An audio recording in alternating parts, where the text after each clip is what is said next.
The men who were convicted of trying to kidnap Michigan's Democratic Governor Gretchen Whitmer in 2020 were Trump supporters. The man who sent pipe bombs to the homes of Barack Obama, Joe Biden, Hillary Clinton, and other top Democrats in 2018 was a Trump supporter. The man who killed left-wing activist Heather Heyer after driving his car into a crowd of counter-protesters in Charlottesville in 2017 was a Trump supporter. There are a million different versions of this in terms of all the right-wing mass shootings that have taken place, by the way. It is ridiculous. The notion that it's actually, leftists that are so violent and constantly doing violence is just not true. It's misinformation, but it doesn't really matter, does it? Because it actually corresponds to the feelings of a lot of people, right? It corresponds to people's personal feelings, and therefore it's fine.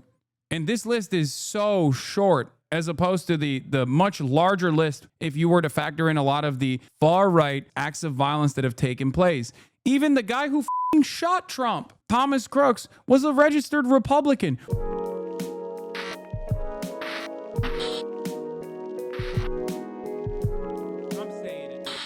Anyway, my point is, if you're any of these marginalized groups that have been like actively dehumanized by Charlie Kirk or like the right wing broadly, and you see a lot of like institutional liberals currently talking about like lowering the temperature aside, like just genuinely talking about the background of Charlie Kirk and like who he was and what he meant to so many Americans, all this stuff. Like, you got to feel a little worried, right? You got to feel a little worried that like there are just people, these people just like don't give a shit about you at all. Because like my expectation isn't for Ezra Klein to come out and be like R.I.P. Bozo smoking on that Charlie Kirk pack or some shit, right? Like that's not my expectation at all. That would be insane, right? And of course, if you're in a position of prominence, you shouldn't do that anyway, right?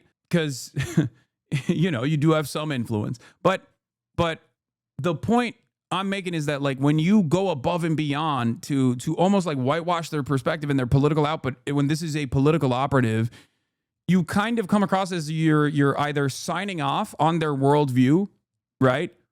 Or you just don't care, right? Like you either are saying, I like what he was doing, I like what his worldview looks like, or I don't care enough about the dehumanization that he partook in, right? This has got to be, this has got to be a weird moment for a lot of people. I'm in this. I'm too close to the situation for me to look at it as anything but there has definitely been when I saw the eulogies coming from CNN and Fox News and how close they were in the language and the verbiage used, like it kind of frustrated me a little bit. Like, you're supposed to be clear. You're supposed to be honest. There's no reason to be dishonest. And I even tweeted about this earlier as well, and people were obviously screaming bloody murder in my replies in the aftermath of this. But like, I tweeted two things. I said, shameful from the New York Times obit of Charlie Kirk, says Julia Steinberg. Mr. Kirk was so vocal in his willingness to spread unsupported claims and outright lies. He said that drug hydroxychloroquine was 100% effective in treating the virus, which is not. That Twitter temporarily barred him in early March 2020, but the move only added to his notoriety and seemed to support his claim that he was muzzled by a liberal elite. Now, what's interesting about this is like that's the least offensive thing Charlie Kirk had said, right? Like in terms of distasteful things, in terms of like objectively violent statements and dehumanizing rhetoric, like that's the least offensive thing, right? And I said, this is all but a fraction of Charlie Kirk's honest perspective. He was quite proud of his positions. He defended them vociferously. Not sure why you'd find them distasteful to mention. Can't you paint any person in a bad light? You absolutely can. You absolutely can. But my expectation in this moment is for people to be sober in their analysis and be honest in their analysis, right? Like, my expectation is not for the New York Times to be like, he deserved it or whatever. Obviously, I don't believe that either. But my expectation is for them to, at the very least, reflect a little bit about his positions, because this is the moment where you are. This is the moment where you are introducing Charlie Kirk to a much broader audience, like, reflect on his real legacy. And Matt Walsh said some stuff as well. He said, all Charlie Kirk ever did was have conversations with people. He didn't insult anyone. He made arguments. He debated. He wasn't an extremist in any way. Everyone who knew Charlie personally loved him. That's the kind of guy he was. They still killed him. I'm furious and heartbroken in equal measure. I cannot put into words how I feel. Maybe that is for the best. To which I responded with, Charlie Kirk opposed the Civil Rights Act, called George Floyd a scumbag, said he'd be worried about black pilots, and that he forced his daughter to carry a pregnancy to term if she was raped. He shouldn't have been killed, but he was definitely an extremist. Like, the problem is, Matt Walsh doesn't think Charlie Kirk's an extremist. And the problem is, most Republicans don't think these positions are extreme positions. Okay? So in a moment like this, when tensions are very high, for mainstream institutions to also launder his reputation or his output and rewrite his legacy after years and years of reflecting on it, after years and years of honest coverage about what he had said, down to the wire, down to the very last moment, I think is disappointing. This is crazy. You think this?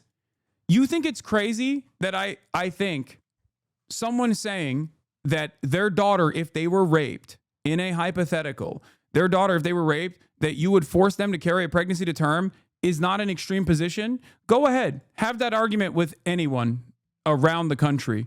There are a lot less people who would agree with that position than there are people who would be repulsed by said position. He has a 10-year-old daughter. Yeah. I can't link Osita Nwanevu's blue sky take for you, but he said, and he is totally correct, and that's what my frustrations are a little bit as well. My sense is that most Americans had not heard of Charlie Kirk until yesterday. The first and perhaps only thing they're going to hear about him from the most trusted and important voices in American politics is that he was a model and constructive participant in good faith political discourse. That's crazy, because when you stake your reputation on a statement such as that one, you're signing off on all of this. You're signing off on all of this, and you're turning around and you're saying to the people that are listening to you that those are a part of the honest political discourse. You can say that this is a tragedy, that this is supposed to have no place. This is supposed to have no place in any country's political discourse. Like, it's true. It's true. That's why we live in a civilization, okay? You don't have to demonstrate empathy for someone who does not have empathy for you, but you can still look at the situation and reflect on it and realize that this is a dangerous, unstable environment, okay? An environment that absolutely requires legislative solutions. Look, the State Department indicated it would review the legal status of immigrants praising, rationalizing, or making light of Charlie Kirk's fatal shooting. What are we doing? But yes, Osita's take is correct on this. He covered Ezra Klein's New York Times article on this. He said, "This is frankly incredible to me. Would Klein have said Charlie Kirk of Turning Point USA was practicing politics in exactly the right way this time last week? Exactly the right way? Really? Would that have been a broadly accepted characterization of left of center? You can dislike much of what Kirk believed in the following statement. It's still true. Kirk was practicing politics in exactly the right way. He was showing up to campuses and talking with anyone who would still talk to him. He was one of the era's most effective practitioners of persuasion. When the left thought its hold on the hearts and minds of college students was nearly absolute, Kirk showed up again and again to break it. Slowly then, all at once, he did. College-age voters shifted sharply right in the 2024 election. This did not happen because of Charlie Kirk. This happened because of the anger and resentment that people had towards the administration that was in charge leading up to the election and their inability to address their economic anxieties. Okay? That's it. That's it. Charlie Kirk was an accelerant, certainly, but yeah, you can take him out. You can take her out. But to make this false notion that he was like single-handedly responsible for this betrays the reality that is unfolding in front of us in real time. If Charlie Kirk was singularly responsible for the Gen Z turn towards Trump, and it wasn't more a systemic shift born out of, okay, guys, please be quiet. You can't hear them, but I can. There's a lot of commotion in my house right now. So, where was I? What the was I saying? Oh, if this wasn't a systemic shift, with younger people responding, if this wasn't a systemic shift with younger people responding to the existing administration at the time, the Biden administration, and their inability to address some of these economic pressures that they were experiencing, and them falsely assuming that Trump would present an alternative vision that would be better potentially. If you think that it was something beyond that, Charlie Kirk, until yesterday, was still very much an operator in the field. He was still going to college campuses. So why did that Gen Z swing back happen already? Because in the first 9 months of Trump's administration, Gen Z swung wildly back towards an antagonistic position against Donald Trump. This is not only a bad political assessment, but it's also a dangerous one. Exactly. This isn't to say that Charlie Kirk wasn't impactful. Of course he was, for sure. But he was taking advantage of the systemic forces, the systemic shift that was happening broadly, because he was still very much right there. He was very much still in operation, and yet the Gen Z attitude swung directly back in the opposite direction and became antagonistic to Donald Trump. This is inconsistent. This is bad analysis, and it is inconsistent with reality. It is inconsistent with the New York Times Siena polls that just came out this past week, reflecting on Gen Z attitude that is antagonistic to Trump now. Anyway, and it's also incorrect in terms of like, this is broad persuasion, or these people are actually using the field of debate to arrive at a truth. Like, everybody knows that this is content. You're cutting content and you're doing propaganda. Okay, there is a reason why Charlie would pick the targets that he picked. And it's not Charlie who started this process. It's not Charlie Kirk who was responsible for, the college campus debate field. Ben Shapiro did it all the time as he elevated his status as well, taking a bunch of hysterical college campus freshmen who have never been in front of a microphone, in front of a large audience, and like ritualistically humiliating them so you can make SJW-owned compilations, is not actually arriving at the truth, arriving at any sort of serious truth through testing your ideas in the field of battle. It's just propaganda. Shapiro did it. Steven Crowder did it. Also, very famously, the whole "change my mind," that was Steven Crowder, right? So the assessment here of the assessment here of debate and why Charlie Kirk was doing these debates is also false. Is also built around a falsehood.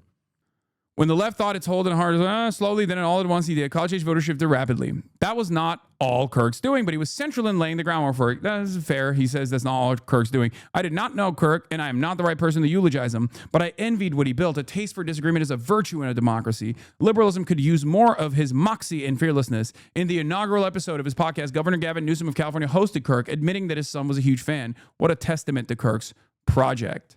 Osita continues. He says, Charlie Kirk was not engaged in respectful political debate.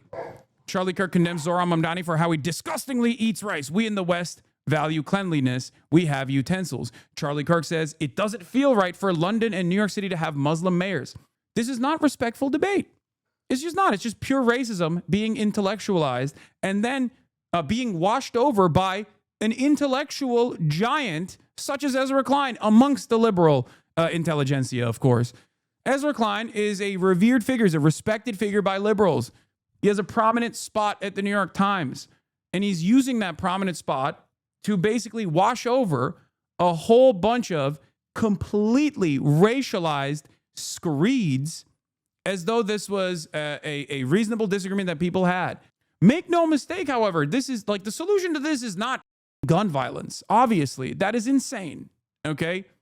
The difference, of course, here is that, yes, as someone also brought this up, if he said this about Jews, Ezra would not have this opinion of him. That's also true. As someone who can tonally be incendiary, I think there's a role for incendiary in politics. And I am certainly not a stranger to an incendiary tone myself, as you guys know. You know, I have some of my highlights and lowlights. It's filled to the brim with incendiary statements. Okay? And yes, Charlie Kirk has said anti-Semitic shit as well. It doesn't matter. He's super pro-Israel. And for a lot of these guys, it doesn't matter if you say stuff like that about Jews, okay? Calm down. As long as you're pro-Israel. And Charlie Kirk certainly was unimaginably pro-Israel. And I have an assessment about all this. I have an assessment about all the other conspiracy theories that are running around as well. Okay? Just stop posting your RP bozo shit. There's already a Canary Mission style Charlie Kirk Death Celebrators website up and has doxed over 10,000 people so far. No matter how you feel, have some self-preservation, please. It's not worth it to say the same dumb shit others have already said. Exactly. Like, you need to have a little bit of messaging discipline and operate from a position of self-preservation. You think you have anonymity online? You do not. You do not. These guys are literally out for blood. They're looking for anything and everything they can get out of the situation. While everybody understands that, like, I did not engage in any sort of celebration whatsoever, and even told people not to do so for self-preservation purposes, especially. There are still people who are upset with my analysis on, like, Alex Jones. Like, they're looking for anything that they can hold on to say, like, you are not sufficiently sad about this. You understand? They're using anything and everything they can under the sun to try and punish their ideological enemies.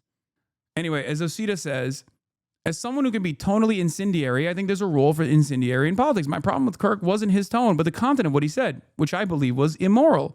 All that aside, I wonder how readily mainstream voices would canonize a dead leftist speaking in this register as having engaged in respectful debate. Of course not. Of course not. If the equivalent of Charlie Kirk on the opposing side is someone like myself, if I were to be assassinated under gruesome circumstances similar to Charlie Kirk, they would be celebrating it. They would literally be advocating to release the shooter if he were ever apprehended to begin with. They would call him a hero. They would say, we need more of that. We need more. We need more of this kind of death. Let's be real. Of course, if the right-wing pundits goading listeners towards violence, as Kirk himself did, get their way, we might find out soon enough. Exactly. The New York Times comment section is the best moderate publication in America.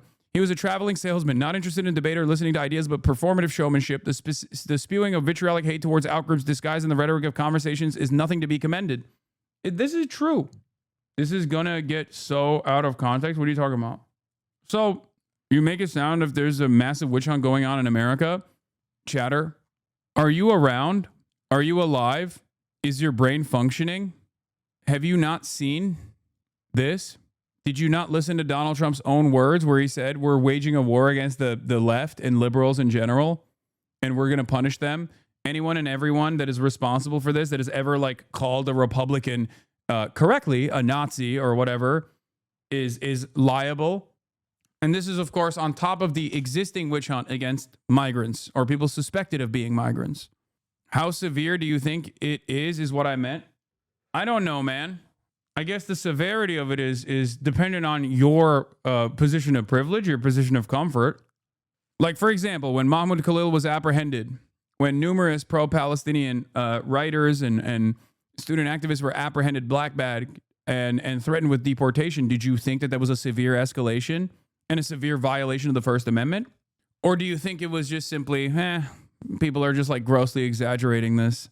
Perhaps because you don't think that this would ever impact you in a meaningful fashion.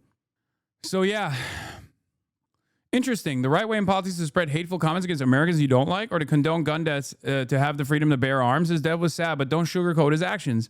That's my assessment as well. Like to be gunned down in that way at the age of 31 is horrifying. It's a tragedy. It is. And it's unacceptable in American politics, and it's unacceptable across the board in all politics. There is a reason why we live in a society where there is a social contract that we abide by. This is ripping apart the social fabric, okay? But that social fabric has been unwound for the past multiple years of unimaginable gun violence that Americans have experienced. That social fabric has been ripped apart by all the death and destruction that we deal overseas. And that death and destruction has violent consequences here on the home front as well. The fascist boomerang. Okay. And in the absence of any sort of serious considerations of how to solve some of these issues, that decentralized form of violence is only going to continue. And I think liberals, instead of taking a sober approach here and trying to engage with the structural inequities to address these issues, are simply just responding.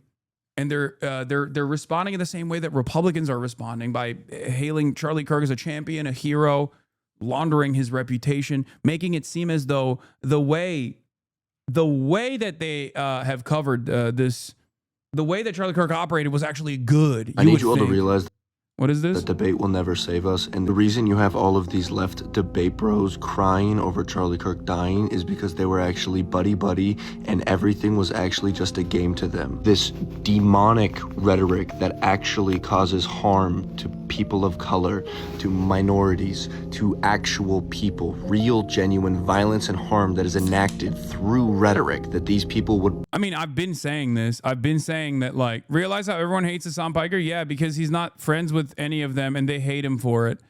I'm reminded when Hasan Piker was at the DNC, Charlie tried to dab him up like they were buddies, and Hasan was so confused and ignored him. It absolutely is a game to the debate bros. They do not seriously care about the issues they speak about and rhetoric, or their rhetoric has on the masses.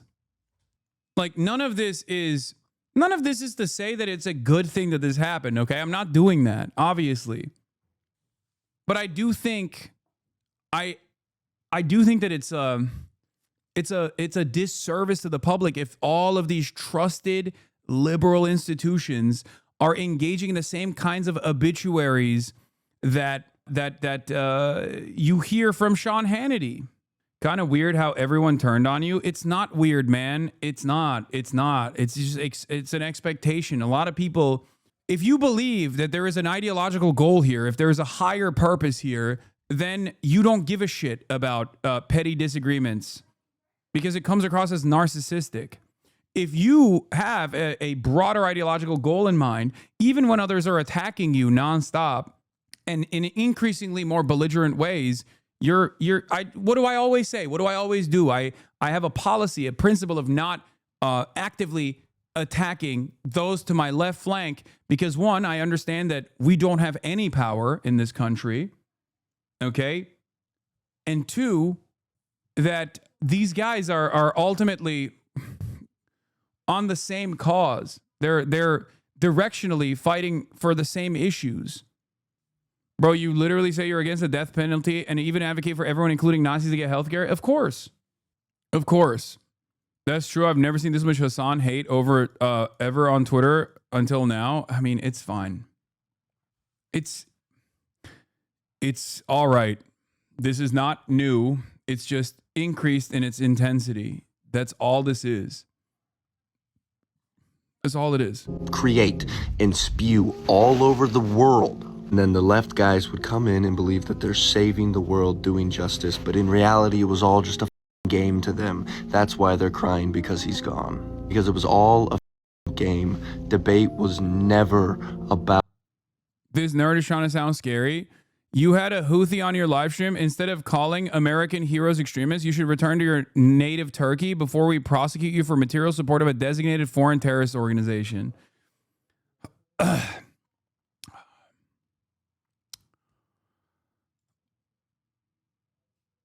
Come on, man. Come on, dude. Please, you are such a pussy. Like, do you feel like a big man? You're like, hey, man, I'm going to get daddy to prosecute you. I'm going to get daddy to prosecute you. Oh, I don't like it. Assuming such an interview would be material support doubtful, Houthis were not even a foreign terrorist organization at the time of the interview. I understand tensions are high, but maybe you can stop calling for baseless criminal prosecutions of your political enemies. Okay, we got a liberal lawyer defending me. This is a former Destiny Orbiter. Liberal lawyer. It's just... like, this is... I expect this from the right, which Will Chamberlain is from the right. But what I don't like is when I see people who present themselves as like liberal figures. Okay? I do not expect this from people who present themselves as liberals online, you know, like Ethan Klein or the losers brigade, right? Like the people who present themselves as like centrists, apolitical people. They do this exact same thing. They use the exact same language. They demand the exact same criminal prosecution, and it's like, it's ridiculous. Like, what are you Steven Crowder? Like, what the are you? Will Chamberlain, not Wilt. Did I say Wilt? I've seen multiple TikToks of people celebrating his death and saying they unfollowed left-wing people who were saying this shouldn't have happened. I truly don't get how to reckon with that. It's fine, dude. Tensions are high. What do you do? You know? I think people need to let go of petty disagreements that they have. Anyway, I just think to myself, when like, how do so many Americans feel when they see, when they are aware? Like, there's a reason why, like, TikTok's response to Charlie Kirk from liberals and leftists alike has been very different than I think, like, all of the other mainstream news outlets, because that's where Charlie Kirk actually found a massive audience. But because of that, that's where Charlie Kirk was also hated severely, right? Because they know his takes. They've seen his takes, right? Those same positions that garnered a lot of attention from young conservatives all around the country were exactly the reasons why that dehumanizing language, for example, that he used all the time, is the reason why a lot of people actually were very frustrated with him and maybe even despised him, right? But a lot of these people are completely oblivious to Charlie Kirk's worldview, and they are being presented a totally false image, okay? Disagreeing with you does not mean being right wing or far right. I'm Norwegian, voting left, which basically means more left than you even understand. Your takes are largely dogshit, polarizing, and borderline crazy, Hasan. Thank you, goodbye. Explain what you mean. Explain what you mean. Because there's never people always say stuff like this, but they never actually follow through. They don't actually say, like, this is what I disagree with you. This, I think, is very polarizing. And then when they do, if in the random circumstance where they do actually reveal their position, it's not even my position. It's just one that another person has negatively framed that they've been duped into believing. Like the most improper, the most negative framing that you could ever hear. Something like what Will Chamberlain was advancing here. Okay? It's additionally funny for a Norwegian leftist who fancies himself to be a left voter in Norway to say this about someone like myself, because on the legislative front, a lot of the things that I advocate for is basically trying to get the United States of America to have modest social democratic reforms that reflect the Norwegian social democracy that is also withering away in front of the eyes of the Norwegian left. So, you know, like nationalizing the entirety of our extraction industry, as is the case with Norway, for example. The entirety of the energy and the forestry in Norway is nationalized. This is great. I would like to do that here. Will Chamberlain, the guy calling for D Workwear and Mehdi Hassan to be deported because he disagrees with them, is a trust fund kid who assumed control over a significant amount of money at 25, failed to fulfill his dream as a financier, and now works for the most shameful culture war factory slop job, and was chilling with Andrew Tate and a bunch of other groypers, as a matter of fact.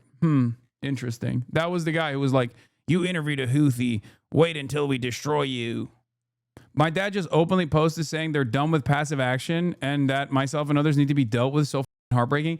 Okay, this is a great example, right? You're hearing this from a lot of conservatives. They're very, very angry right now. They're very agitated. They're always agitated. Agitation is a part of their politics in general. That's what it is to be a reactionary, right?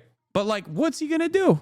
That's your dad. Is he gonna do anything? Probably not. Expand on that assessment and you will arrive at a more comfortable, just the more likely outcome of all of this.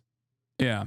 I'm hearing a lot of messages like this one. You killed the one man that was willing to come to you peacefully and debate. The talking is over. Like, everybody out here, everybody's basically operating like they're anime villains. You know, everybody is like Sephiroth posting on the timeline, like, oh, it's time. Your time is going to come. This is like, it reminds me of like the 2016 era, you know, Antifa, what's his name? Grimmy, whatever, the Philadelphia logo. Like, young college freshmen who first were learning about like Marxist Leninism, gritty posting.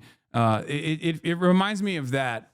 Of course, the difference is like young college freshmen who have never shot a gun are not as serious about doing this kind of decentralized violence as divorced dads with an arsenal of weapons and a willingness to go out and do this kind of violence.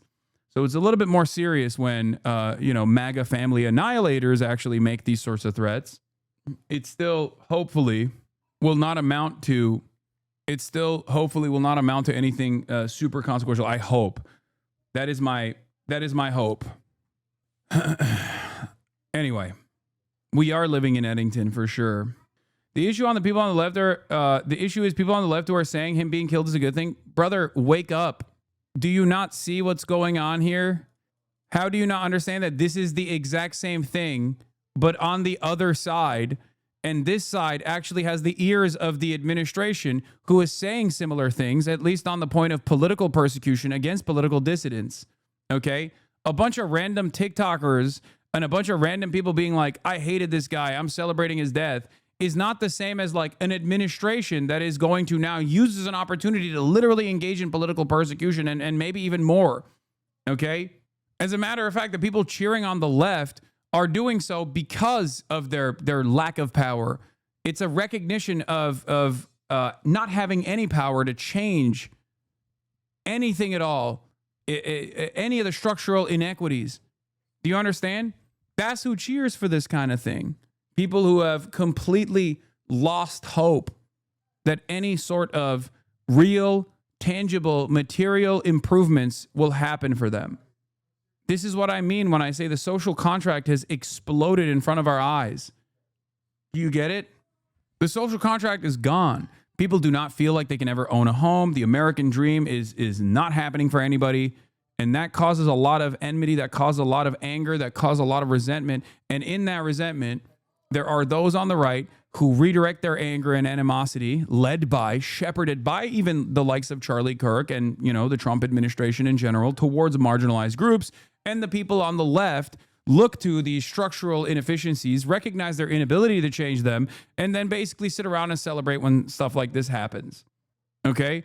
But to say that the deck is not stacked against the left and liberals in general as well in a situation like this is so stupid. You are denying abject reality that is right in front of your eyes. Okay?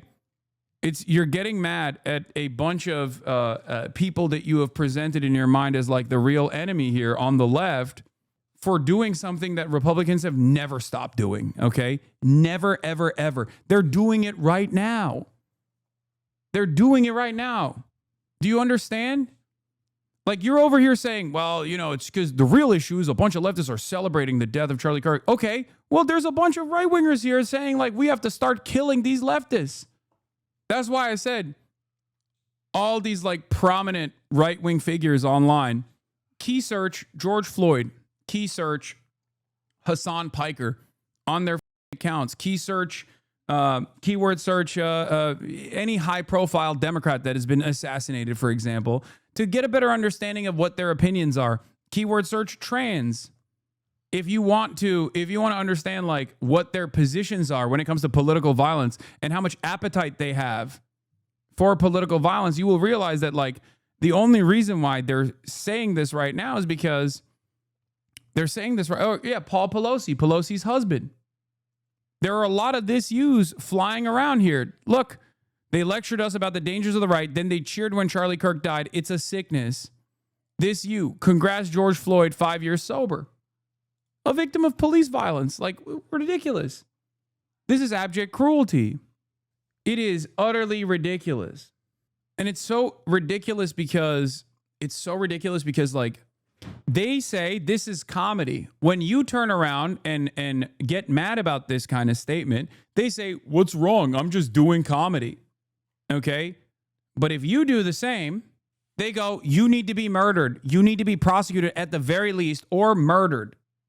Comedy is legal now, right? Remember, here's another example. Yeah. Have some class and respect for the dead. Imagine if it was your father that was shot while the whole media is making fun of it. Bye-bye, Gaza, he says. Again, so many examples. Yeah. Congratulations to George Floyd on being 5 years sober today. That's comedy. Charlie Kirk's death will not be in vain. I'll be spending my night making everyone I find online who celebrates his death famous. So prepare to have your whole future professional aspirations ruined if you're sick enough to celebrate his death. I'm going to make you wish you never opened your mouth. These people need to be condemned in society, and there must never be a place for these people to gather without facing the shame of their behavior. That's it. Charlie Kirk said black people were better off in slavery and subjugation before the 1940s. It was bad and it was evil, but they committed less crimes. Thousands. Yeah, he did. This shows they were actually better in the 1940s. It was bad, it was evil, but what happened? Something changed.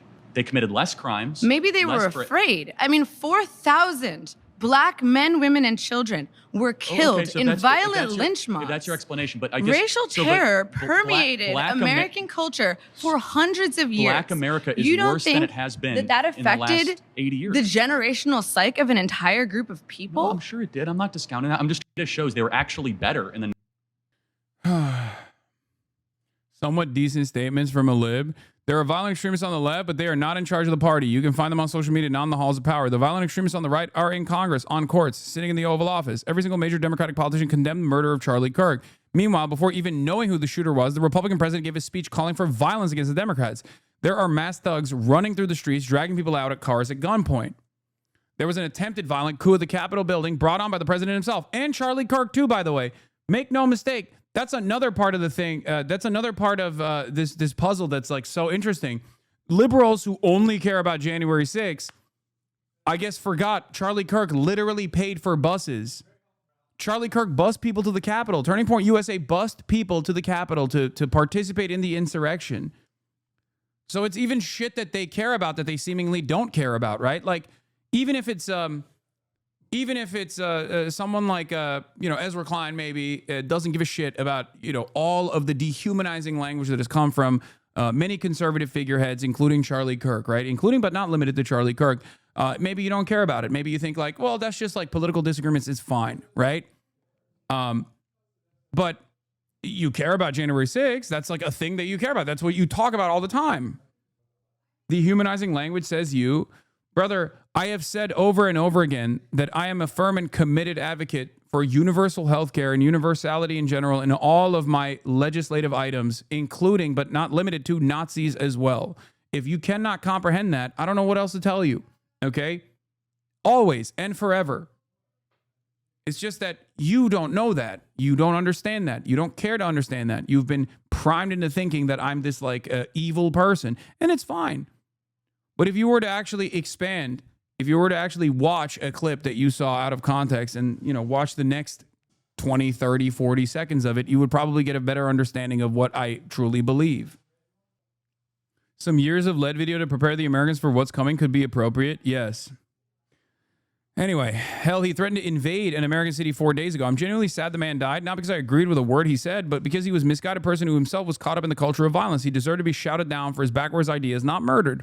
The most sickening part of this whole ordeal is the excitement you see in Republicans, how quickly they move past any respect for the dead, any reflection on the environment they help foster, straight into who should be murdered next. This is actually a pretty solid assessment.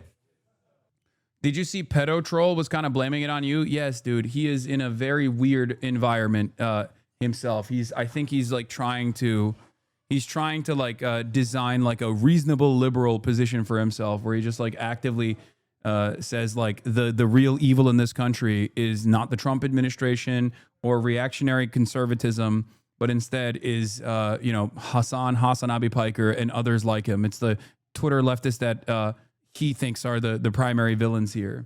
Pedo Troll doesn't really narrow it down. Pedo Troll is the former username of my former podcast co-host, Ethan Klein. Okay.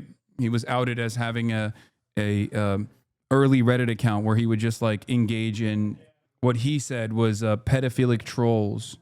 He called himself that.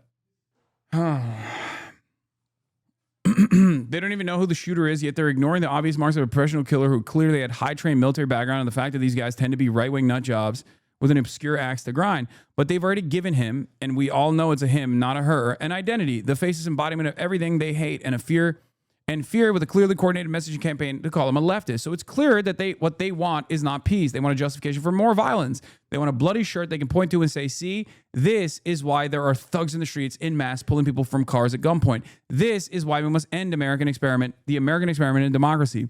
And the most pathetic part of it all is that none of it is necessary. Violent crime is down everywhere. This is all invented. And it was done so to protect the pursuit of power of one man, a dim-witted child rapist who became a violent extremist simply because selling his dark vision of America was the only way his corrupt, soulless ass could stay out of jail.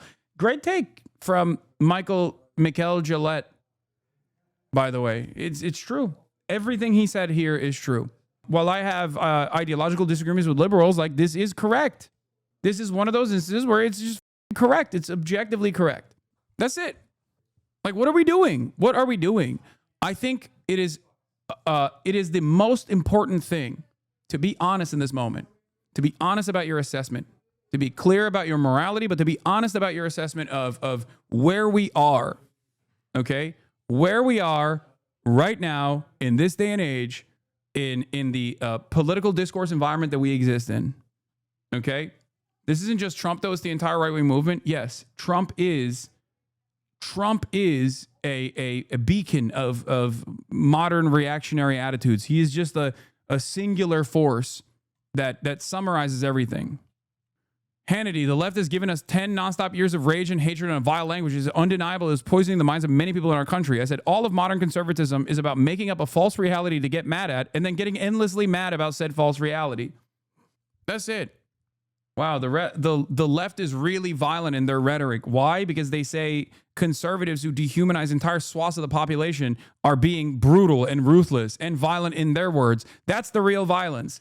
Everything always goes back to liberalism. Everyone is a liberal. Sean Hannity is behaving as a liberal here when he says words are violence, except when it's directed against me, as opposed to the violent rhetoric that I traffic in on a nightly basis, okay? And the summarization of this is basically, it's not the racist thing that I said that is actually up. You calling me racist for the racist things that I said, that's the real problem. That's it. This is the guy who said you should be blackbagged is deleting his post apparently and blocking people who called him out. I mean, that's not surprising. This is the same principle that I have maintained for years. At the peak of campus culture, cancel culture, and free speech panic, when everyone kept pointing the finger at the left and liberals in general for engaging in cancel culture and all these narratives, and certainly a lot of people were doing that. You know who was still the most successful group, the most successful ideological movement that was able to cancel people, were able to actually successfully burn books? It was the right. It was always the right. But they were able to market themselves as brave warriors engaging in the act of cancel culture for patriotism, a higher order, a higher priority that actually makes sense. There has never been a moment in U.S. history, all the way from the Red Scare, McCarthyist trials, all the way down to modern, contemporary American politics, where it wasn't the right that was actively canceling people, actively suppressing speech, actively silencing their opposition. Okay? That has always been the case. And we're seeing that right now. Wow, you are really delusional. There is evidence for this. You have nothing. Go look at organizations like FIRE, who dedicate, and they're right-wing organizations for the most part, who dedicate their entire purpose to tracking where the cancellations are taking place and where the book bannings are taking place. Okay? I'll give you the greatest example. Conservatives say liberals want to do cancel culture. They hate free speech. But then it's the conservatives that turn around and successfully implement initiatives by claiming things are CRT, by claiming things are woke, by claiming things are DEI, and then successfully stopping the dissemination of truth in our schools. It is the conservatives that have, on the one hand, played the victim consistently, and on the other hand, actively stopped certain educational initiatives from taking place. Do you understand? Anti-woke is literally just a repackaged attempt to do censorship. That's all that is. And people don't understand that. The average person does not understand that. For conservatives, it's usually just projection. Do you not understand that? How is that confusing to you? And the more liberal institutions capitulate to this right-wing framing and right-wing grievances, oftentimes whipped up in a moral panic, the worse things are going to get. Okay?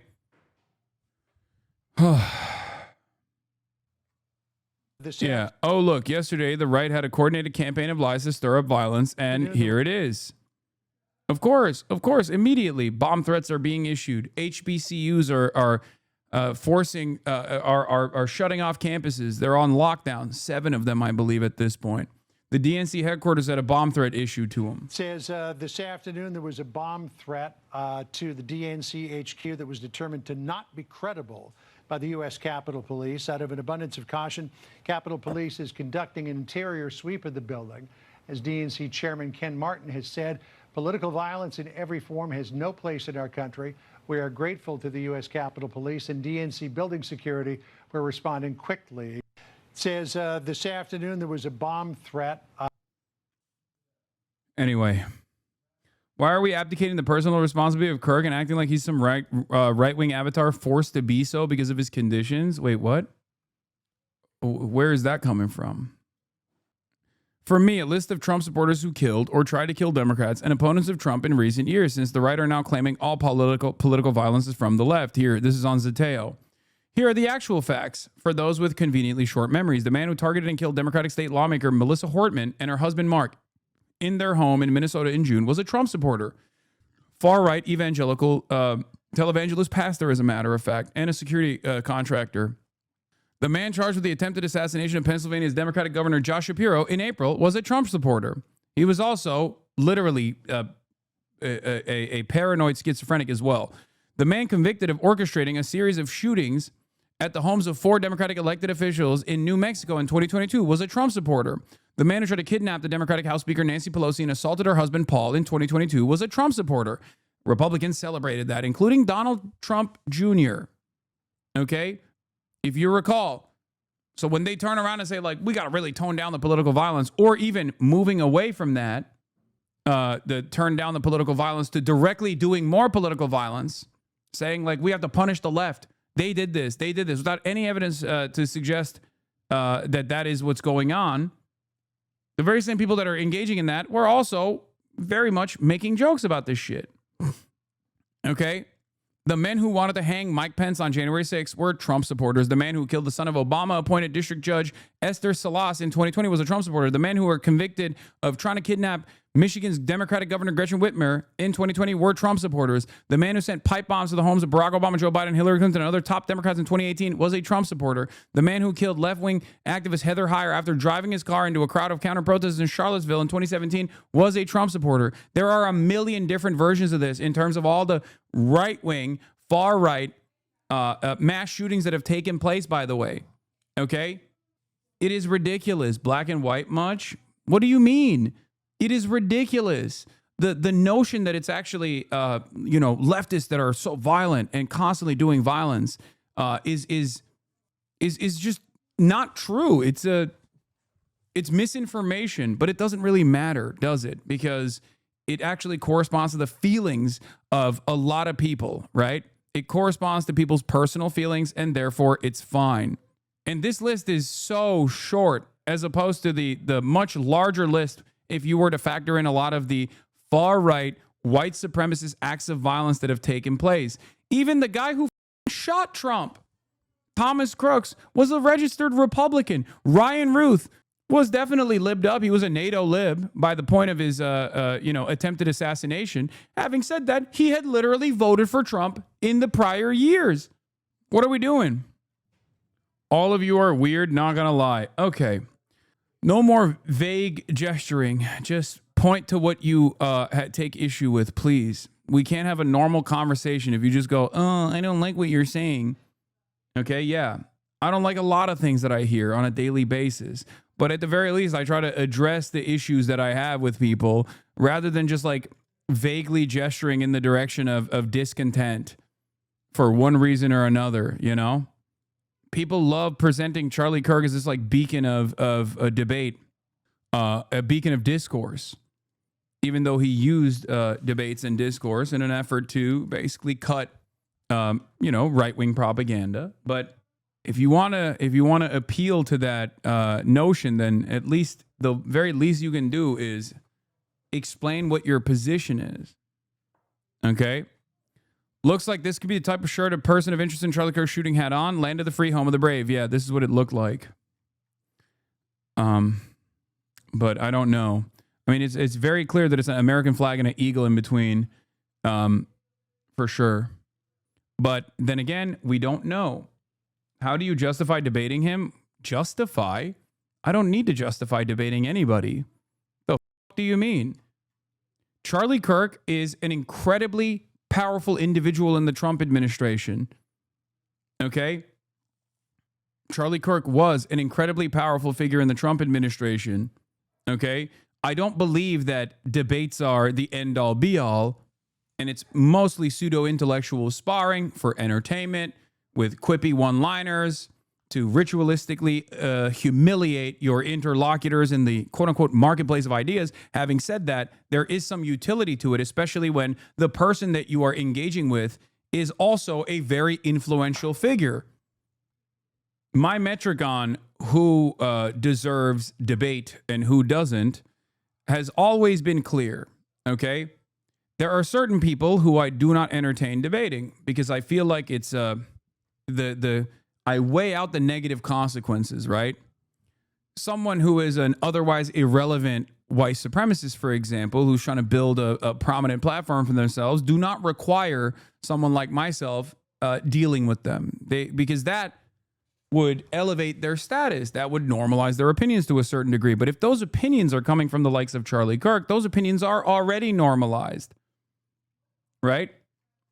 Charlie Kirk's positions are so normalized that he was seen as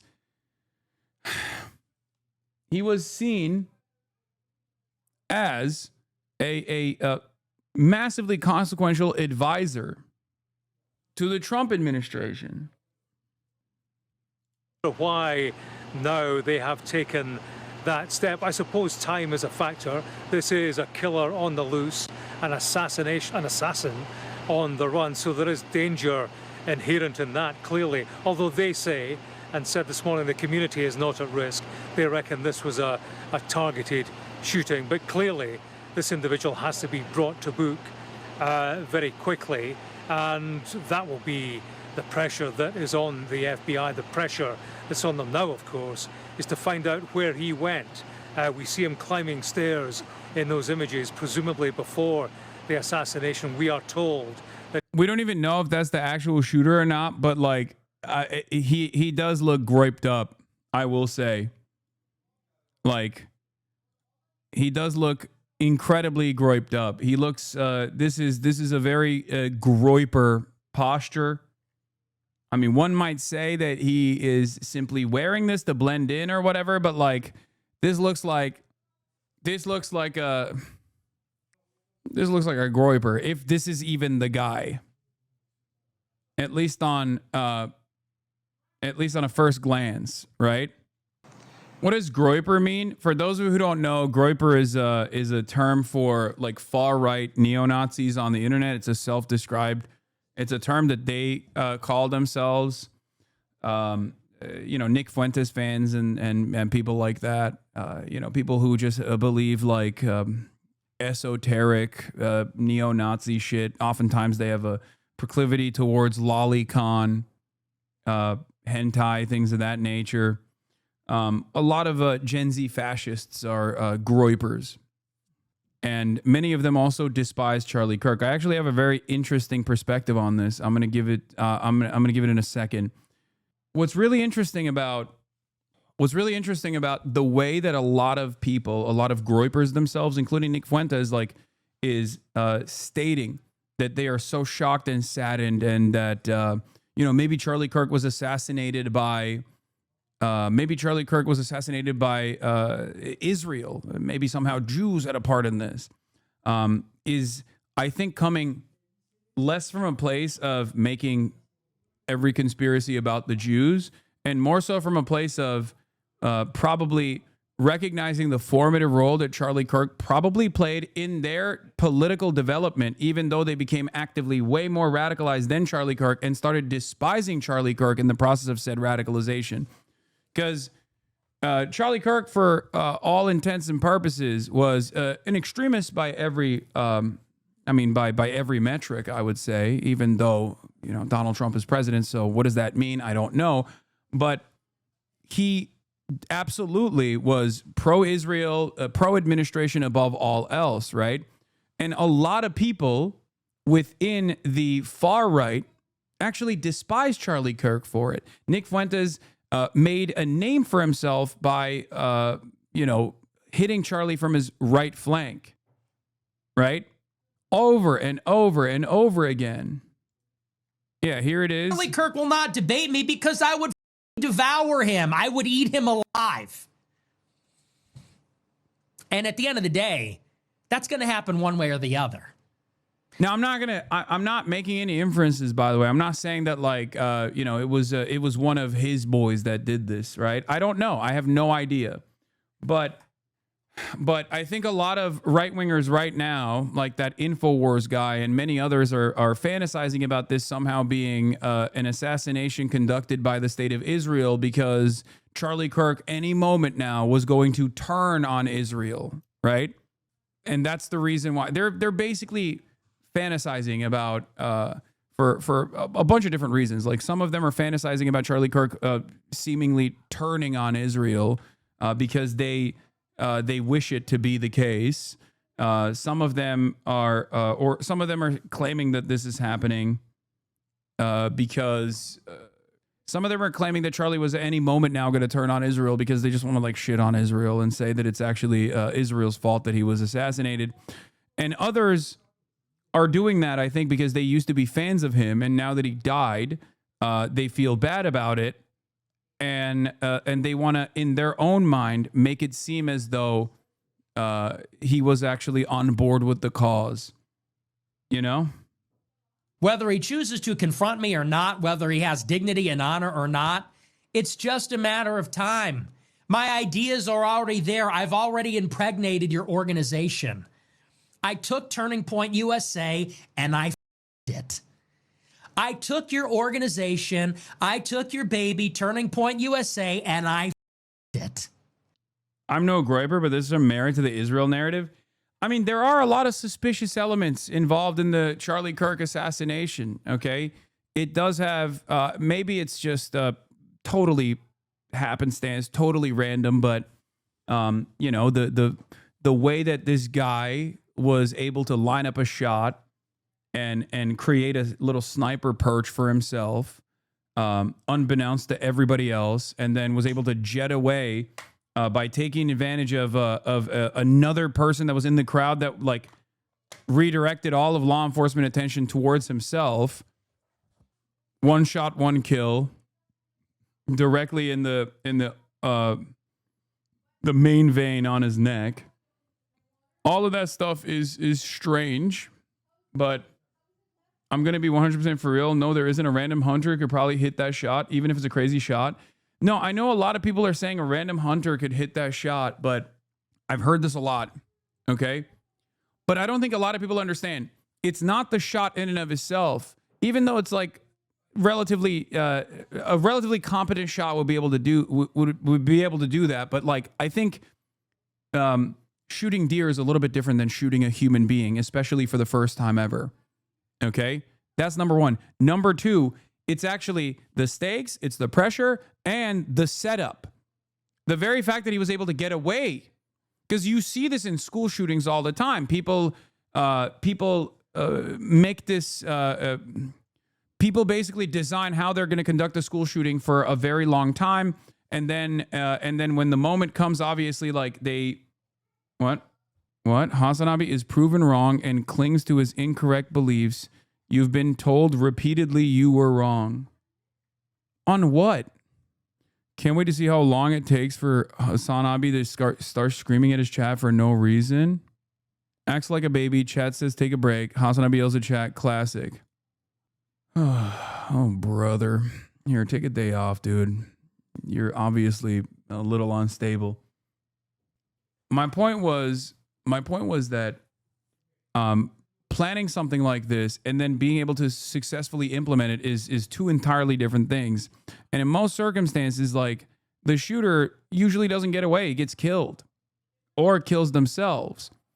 So the fact that this guy was able to get away is unique, I think. The fact that they still haven't been able to find the shooter is unique. Now, it could be a matter of incompetence in law enforcement, okay?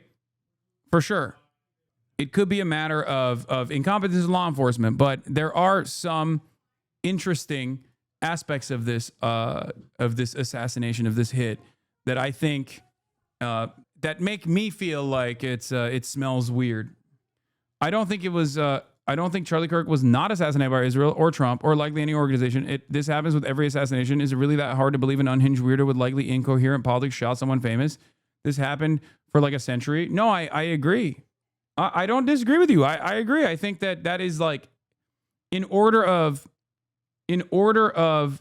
priority, or in order of the hierarchy of like likelihood, I would say that it's most likely what it always is, which is like a dude, oftentimes right wing, who just has like indecipherable, incoherent politics and has took it upon himself to take matters into his own hands because like of a serious disagreement that they had.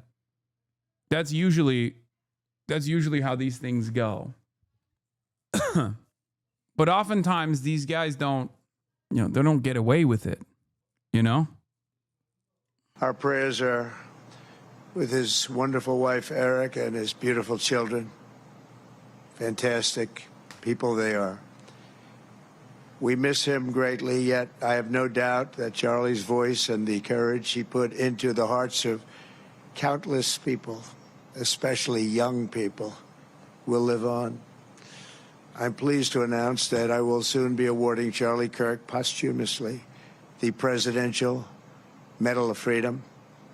The date of the ceremony will be announced, and I can only guarantee you one thing, that we will have a very big crowd. The news is coming in very fast now. Breaking news in the hunt for the assassin in Utah. Brand new evidence now. Bill Malutian. Bill, tell us. Yeah, Harris, good morning to you. We heard earlier today that the FBI said they recovered that high-powered bolt-action rifle in a wooded area. Well, now several federal sources confirmed to Fox News that messages were found written on both the gun and the ammunition here, and those messages are currently being reviewed by investigators. We can't confirm what were in those messages, only that messages were found scrawled on both the gun and the ammunition that investigators have found, and that is under review right now. That gun will be having what's known as an urgent trace by the ATF.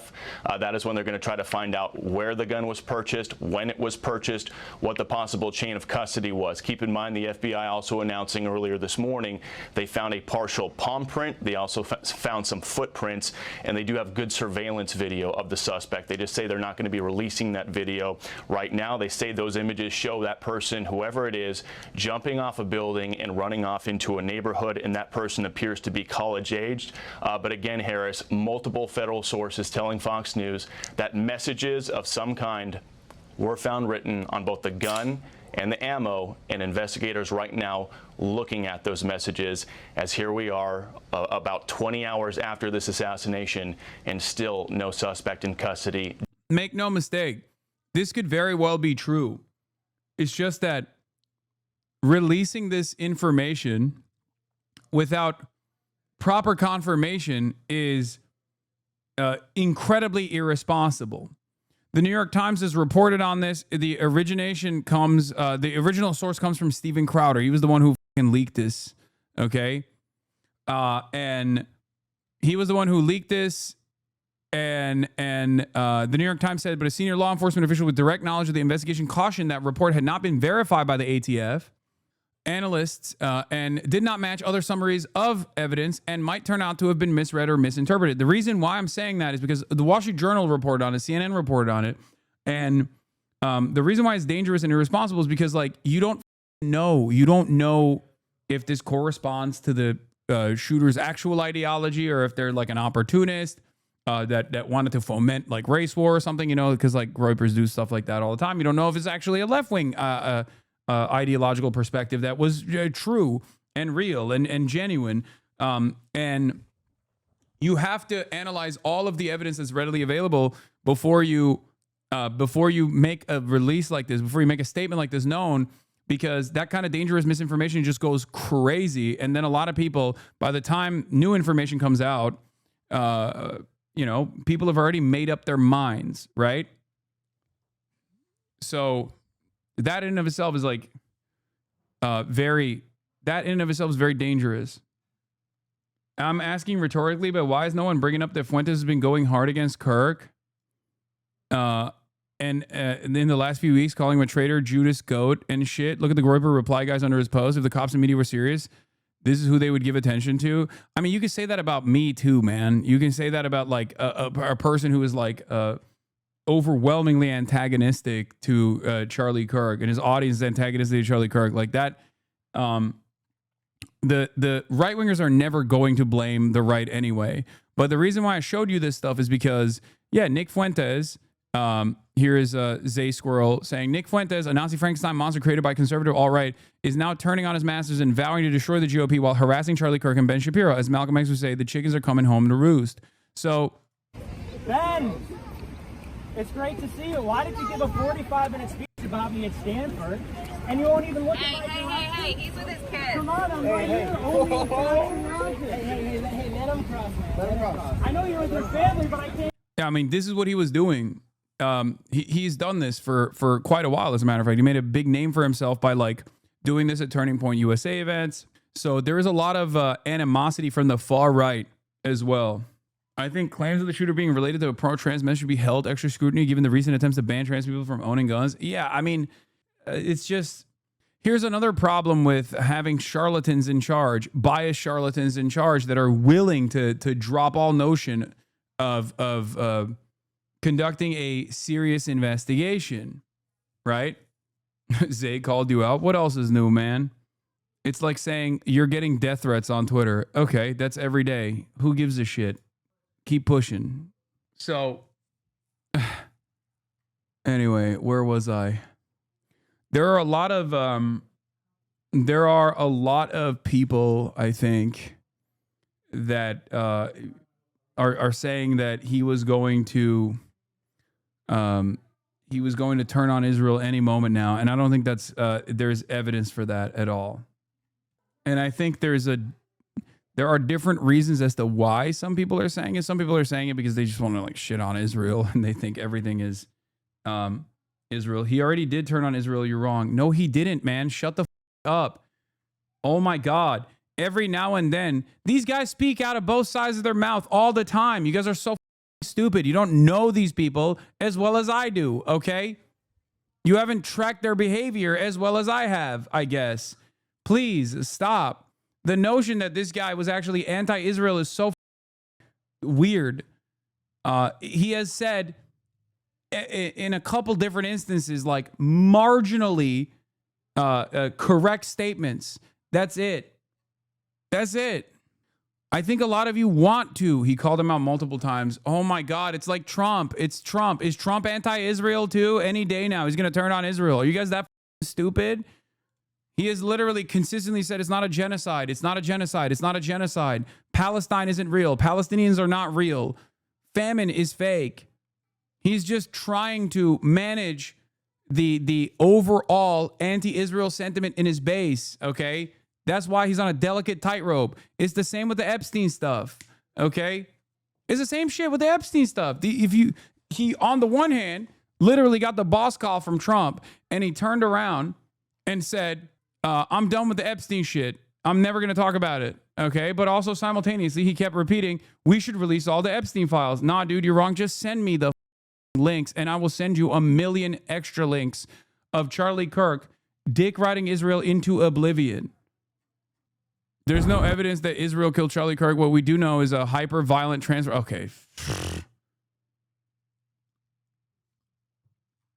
Like, I understand why people want to believe that this was Israel and that Charlie Kirk was like seemingly turning on Israel. And that's the meta right now. That's the narrative right now. Of course. Fox News just aired a segment. Charlie Kirk's legacy of supporting Israel with special guest Benjamin Netanyahu, who calls Charlie an extraordinary friend. He says Charlie wrote him a letter in May declaring, "One of my greatest joys as a Christian is advocating for Israel." Yeah, a lot of this stuff is coming from the original like InfoWars guy. The original InfoWars guy a couple months ago saying like, I've heard that Charlie Kirk is afraid of his life if he were to turn on Israel. Okay. That's where this started. That's where these suspicions started. There was another Groyper guy who went viral as well, also a couple months ago, where he said like Charlie Kirk is going to turn on Israel and then Israel's going to kill him. Okay.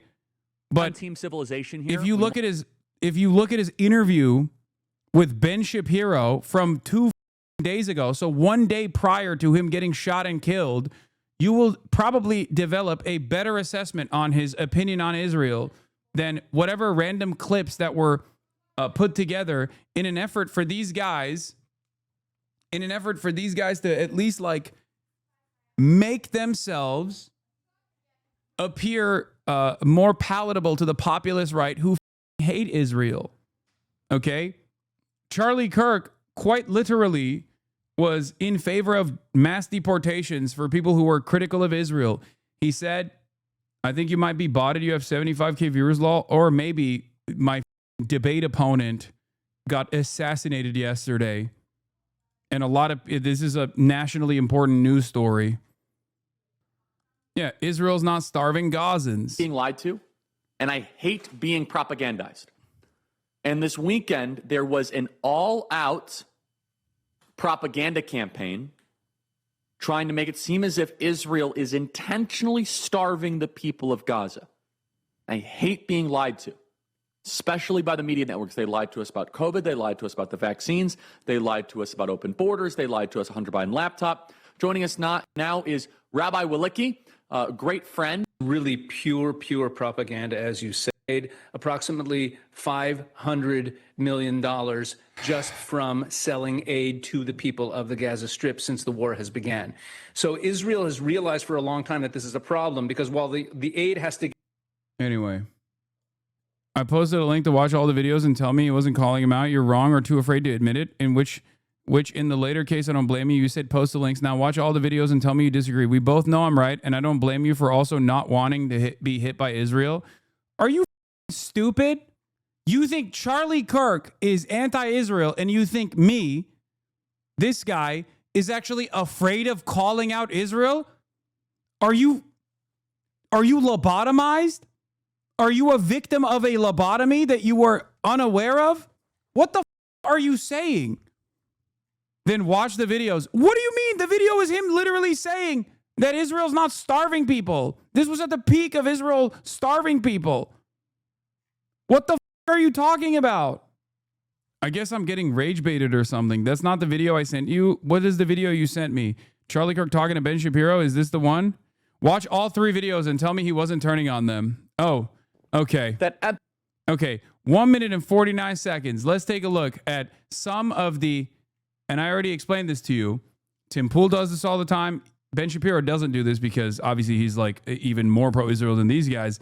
But independent media is much more aware of the audience's attitude, okay? And therefore, they have to manage a situation that is an 80-20 issue for their base, okay? Charlie Kirk knows that a lot of his fans hate Israel.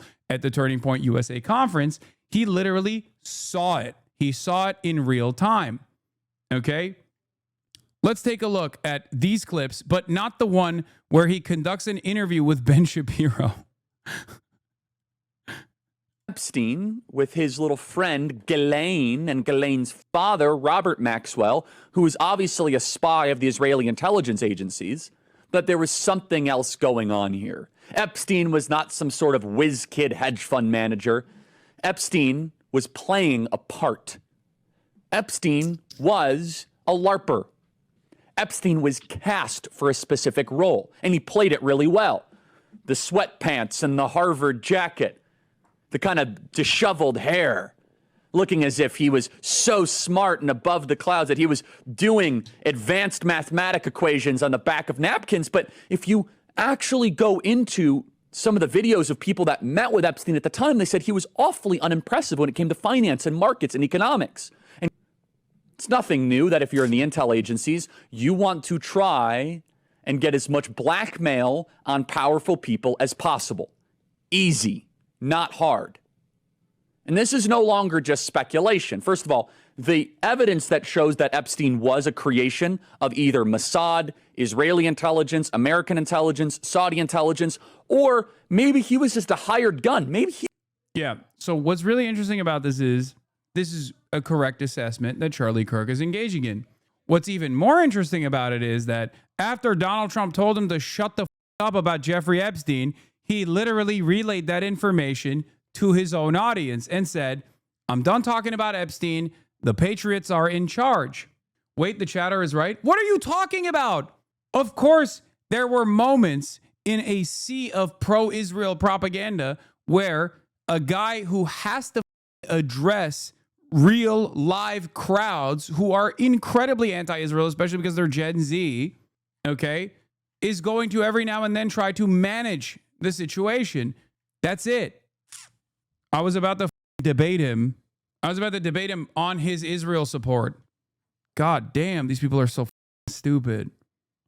Yeah, you actually think he was a critic of Israel or Zionism? Seriously, get it together. Palestine doesn't exist. Islam is a sword of the left is using to slit the throat of America. Zero people from Gaza should be allowed to come to America, period. No, Israel is not starving Gazans. Kirk did not platform Tucker or Dave Smith because he had a change of heart. It was because he saw the tide turning amongst the Republican youth and had no choice but to try and co-opt the new anti-Israel movement on the right. If he didn't platform them, he would lose relevance. His job is to remain relevant and manipulate the conversation in the direction of Zionist and right-wing power players. That's his bread and butter. That's why he gains access to the White House. During his conference, he held a sit-down with conservative youth and used that dialogue to raise concerns over anti-Semitism in an effort to conflate anti-Zionism with anti-Semitism. Any criticisms he's made of Israel is simply so he can run cover for them. Kirk was a political performer, a grifter, a propagandist serving the most powerful people in this country. He should not have been shot in the neck in front of his wife and child. But let's be real here. He was a Zionist until his last breath. Yes, I do understand why it comes across as strange and a little bit heavy-handed that Benjamin Netanyahu and every Israeli politician in unison started tweeting thoughts and prayers for Charlie Kirk literally seemingly the very moment that the first shot was fired. Okay. Benjamin Netanyahu was one of the first people around the planet that said, pray for Charlie Kirk. I was there. I saw it. We were all there. We watched it happen in real time. Okay. Is that strange? Yes. That's strange as it was, I think, and we can watch it. We can go back to the tape and review it if you want. It was insane. He was one of the first people that issued, we must all pray for Charlie Kirk, who has been shot, a great guy from top to bottom. God bless him. Okay? That was at 3:02 p.m. Praying for Charlie Kirk. It was before. Benjamin Netanyahu posted that before Donald Trump even posted it. I'm pretty sure. You saying BB woke up from his good night's sleep just to type praying for XYZ right after the guy got shot? Yes. I'm confused. How is this not even more proof that they took him out before he switched his public opinion? They were able to martyr him and keep him as a pro-Israel voice. Why would BB even know about this and tweet about it faster than Trump? There is no indication that Charlie Kirk was actually going to, any moment now, become an anti-Zionist. There's a literal conversation that he had with Ben Shapiro one day before he got shot and killed, where he is very clearly still running the pro-Israel narratives. What the is wrong with you guys, man? Please take some medication or something. Holy, oh my God. I know people get really mad at me when I'm so short with people on this issue. Why are you avoiding the real positions that he has presented as opposed to the positions that you ascribe to him?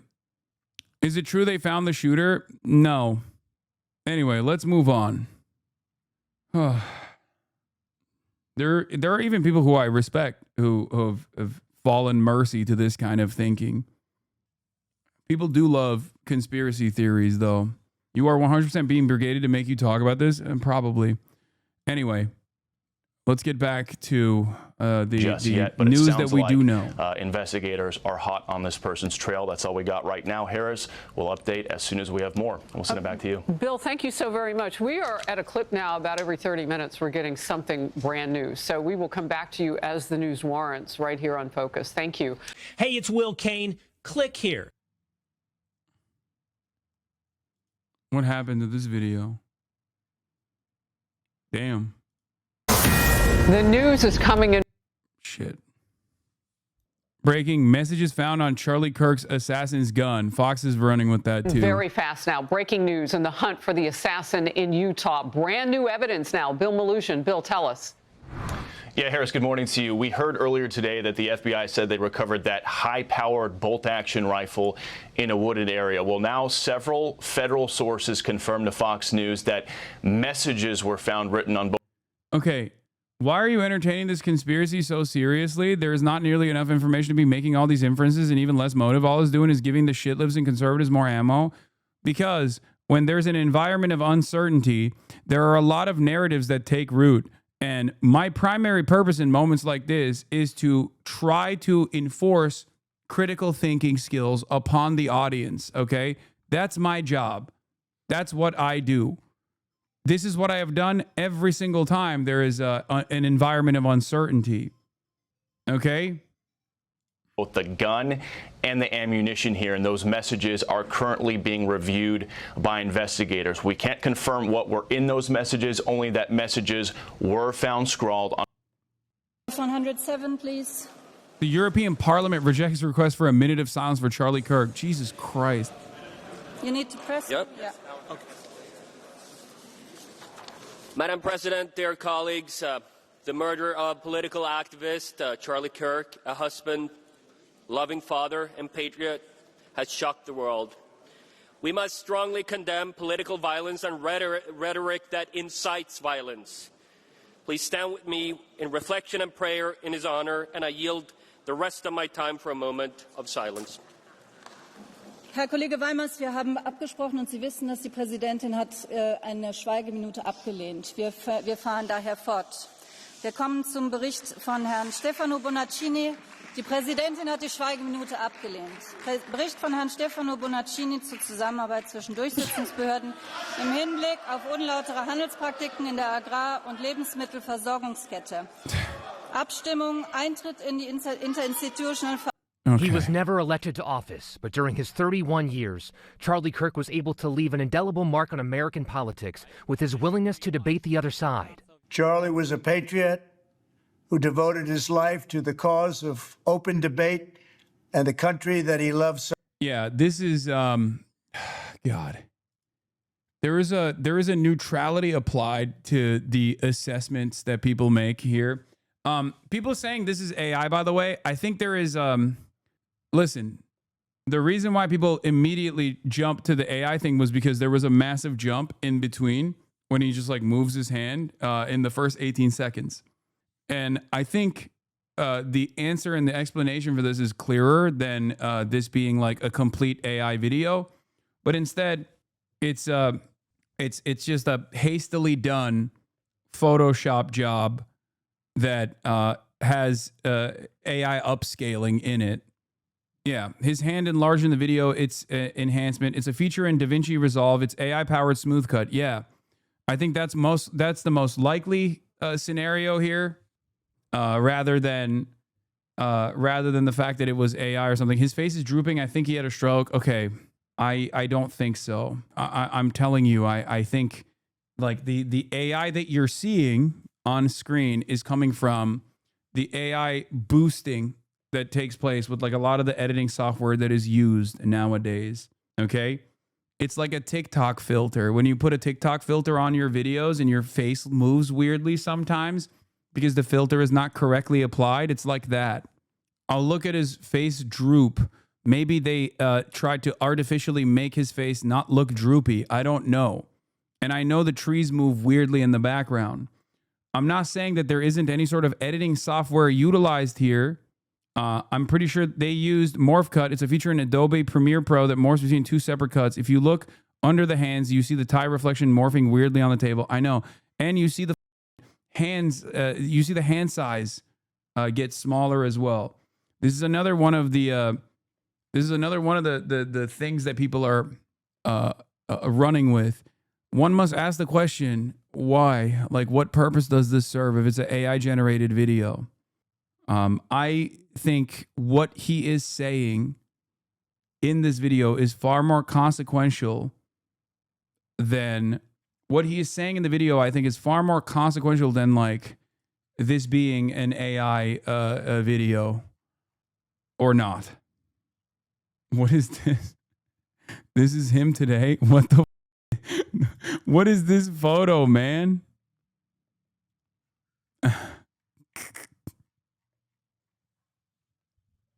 Bro, it looks like shit, but he also looks like shit all the time. So who knows, you know? Is it just like old man shit, or does he got the stroke face?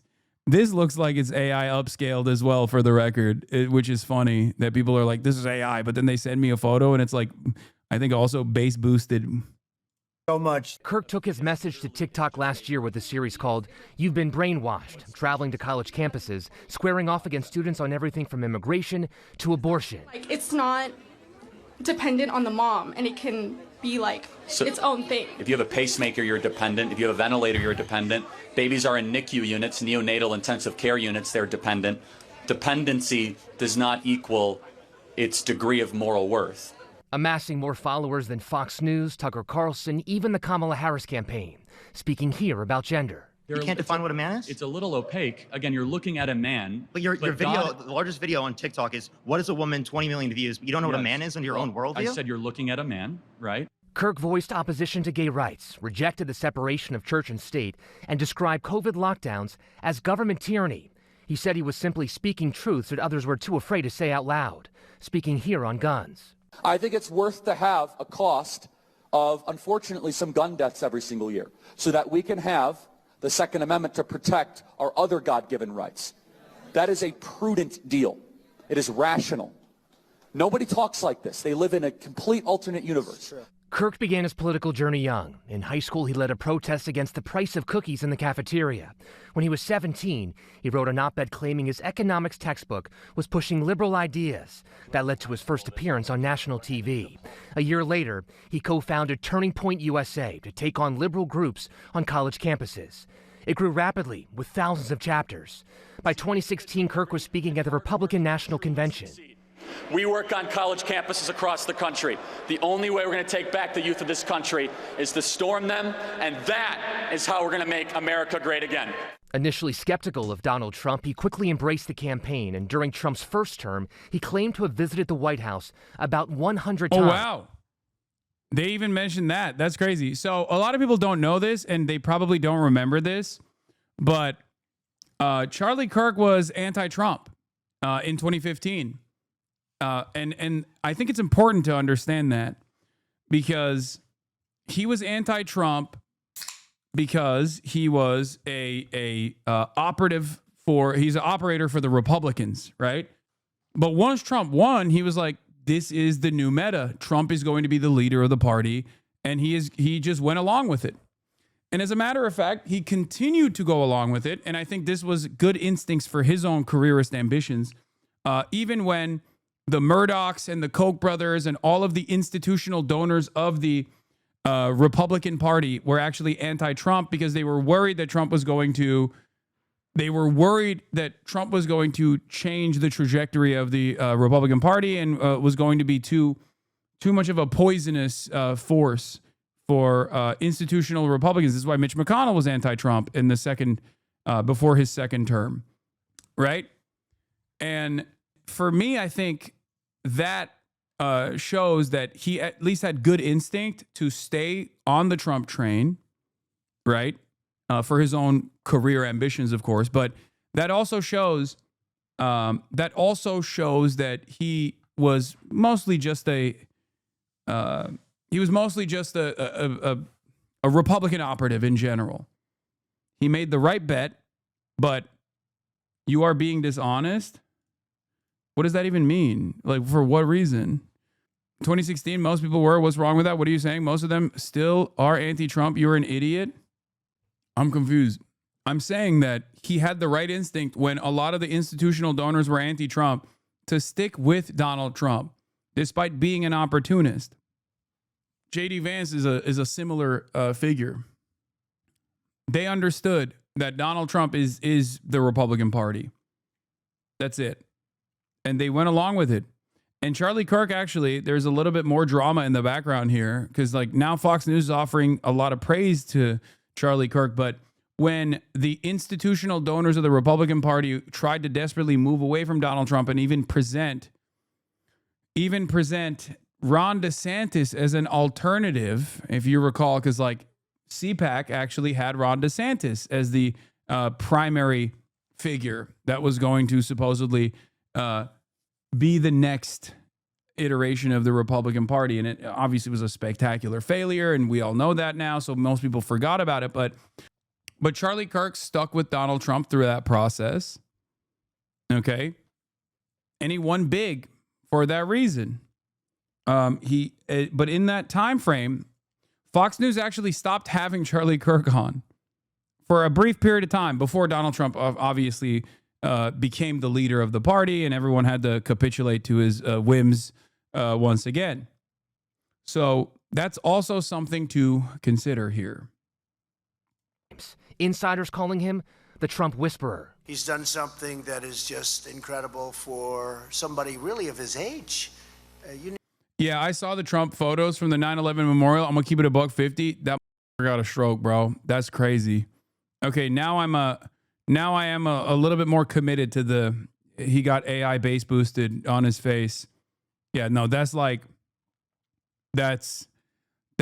looking good. I can't believe I'm saying this. Blue and On might be right on this. That's strange.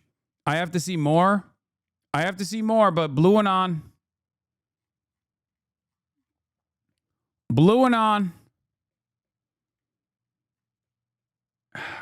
might have to give that to you, okay? Oh, man, that Nussy got me acting up. Okay.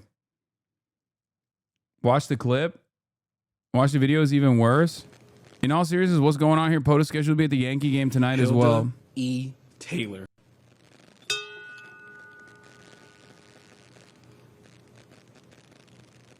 Lieutenant Colonel Kip P. Taylor, United States Army.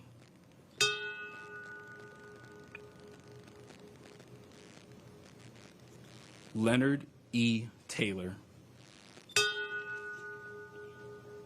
I mean, he's just bored here, but Sandra C. Taylor. Like he's just bored here, but like what's actually interesting is the lip. Wrong side of the face for a stroke. Do we know if it's just do we know if it's mirrored? Or it can be any side, right? Yeah, no, that he doesn't look good. I'll tell you that. I'll admit that. God damn, he doesn't look good at all. Holy okay. He looks bad.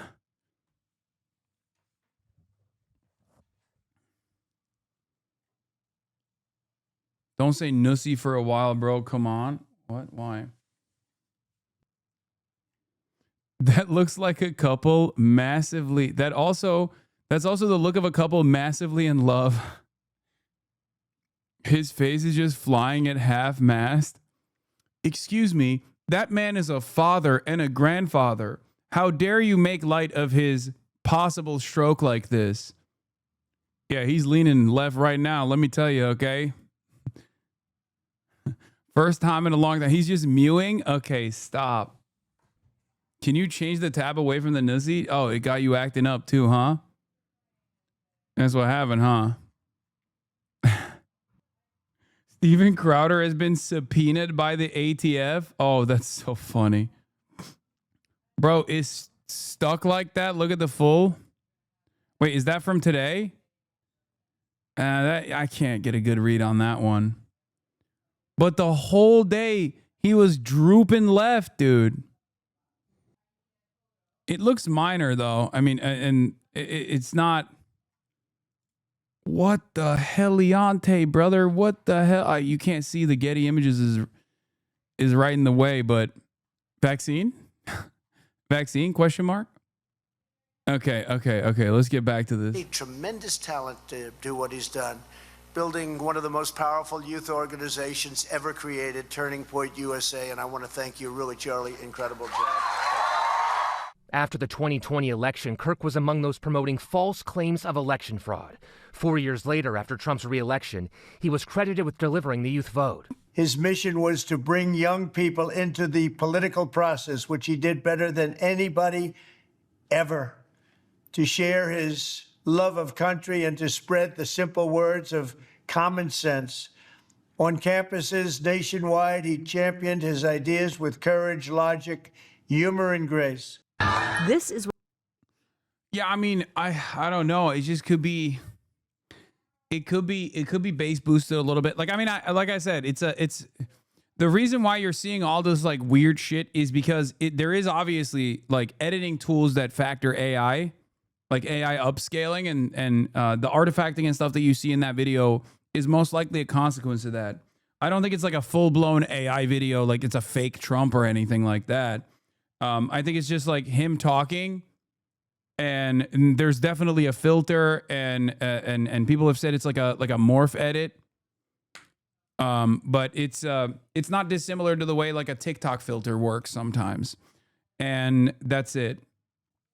But I can see maybe they used something that was weird for his mouth or something if he's like incapable of delivering a speech without slurring or without his mouth like drooping off the side of his face or something like that.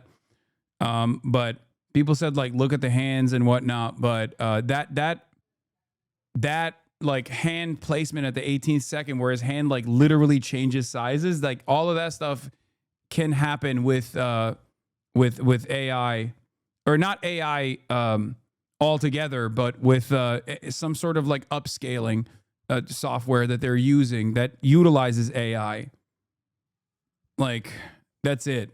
So I'm still committed to it's most likely some kind of morph cut or some kind of AI enhancement, but not necessarily like a completely fake video that they just used like a generative AI tool to make, which is also what I said yesterday as well about like the AI upscaling.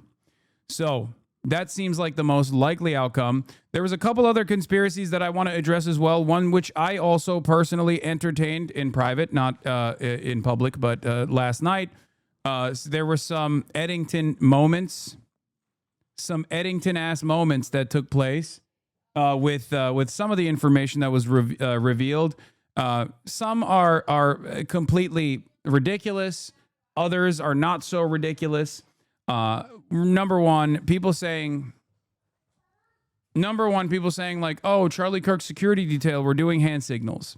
Okay, there's three primary things that people are presenting outside of like the obvious reasons why this looks strange, like the fact that the shooter got away, they couldn't find who the shooter is, all this stuff is strange. But like beyond that, there's three primary things that people have pointed to. Number one is this video where they're claiming that there were hand signals being presented. Here it is. After seeing Trump's response and how quickly they had it prepared, I'm pretty convinced MAGA just sacrificed Charlie Kirk in an effort to save Trump from the Epstein files and the wars he can't stop. Add in this dude giving baseball signs while standing perfectly to the side of the bullet track only further convinces me things aren't as they seem, and the shooter vanished. We shall see more information as it comes out, but I doubt this was a liberal. How many mass shooters there have been in America over the last 10 years? Counting or not counting gang violence? I don't think any of these are hand signals. Okay, I think this is a bit of a reach. This has 101,000 likes, by the way, and I've seen many different iterations of this. Now, I think it's a reach. I don't think that was like a hand signal that was giving an opportunity for a tactical shot or something. It's just his own security details. So that's number one.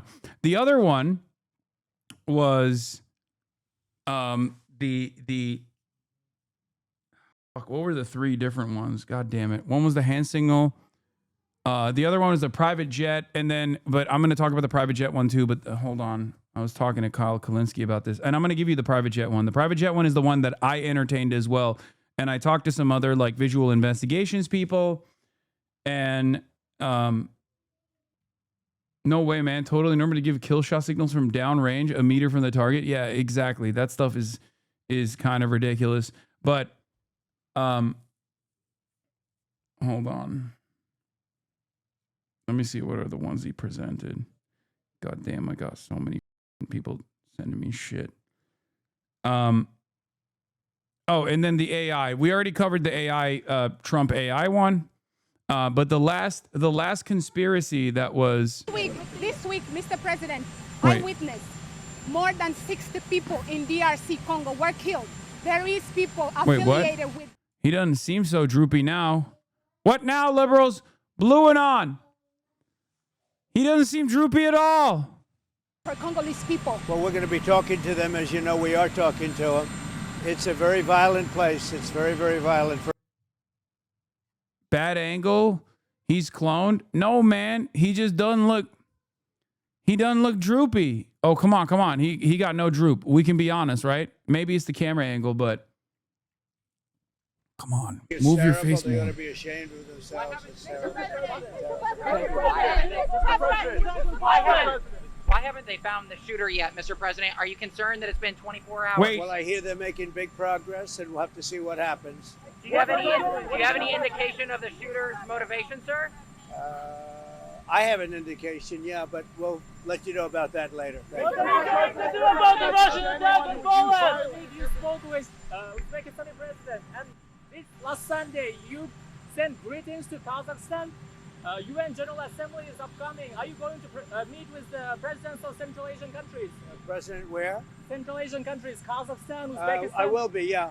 They're very good people, and I will be doing that, So you Oh. believe the killer was a trained assassin? Usually your instincts are always on. I'd rather not say. I think progress is being made. He's an animal, total animal. And hopefully they'll have him and they'll get him. What he did is disgraceful. Charlie Kirk was a great person, a great man, great in every way, especially with youth. And what he did, what this man did, was disgraceful. So hopefully we'll have him and we will deal with him very appropriately. What's your reaction to Russian drone incursion into Poland? Could have been a mistake. Could have been a mistake. But regardless, I'm not happy about anything having to do with that whole situation. But hopefully it's going to come to an end. Mr. President, in Brazil, Bolsonaro was just found guilty by the Supreme Court. You've been very clear that you would apply sanctions. Are you thinking further sanctions to Brazil because of this Bolsonaro? Well, I watched that trial. I know him pretty well. Foreign leader. I thought he was a good president of Brazil.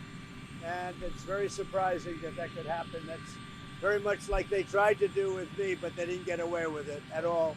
But I can only say this. I knew him as president of Brazil. He was a good man.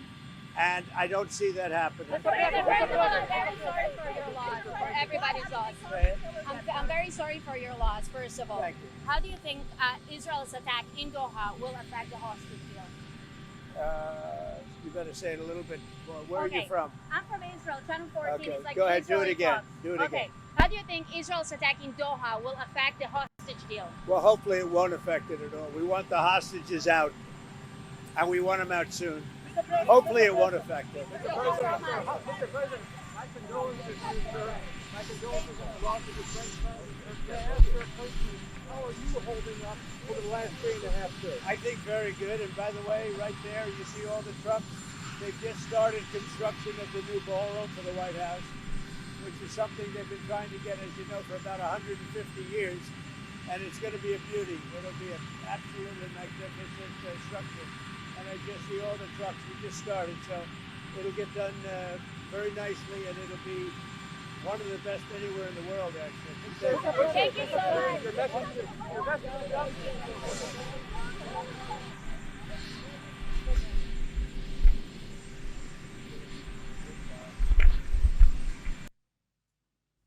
Okay, so we didn't get a Droop Watch. Droop Watch came up. Droop Watch came up, but it didn't look too good for the Droop lovers. Okay, I'll keep it at $150. He looked droopless, and dripless, but he's always dripless. Anytime you think this man is victim to divine intervention, he comes back harder than before. Okay? I'm just frustrated. It's just he's not drooping. Okay? You're trolling. I'm not. Wit gone out the window. You're trolling. I think he's got regular old man droop, not like what we saw at the photos at the 9/11 memorial. Anyway, he stared directly at the sun during his last presidency. Lamau got COVID. We just keep coping. I know.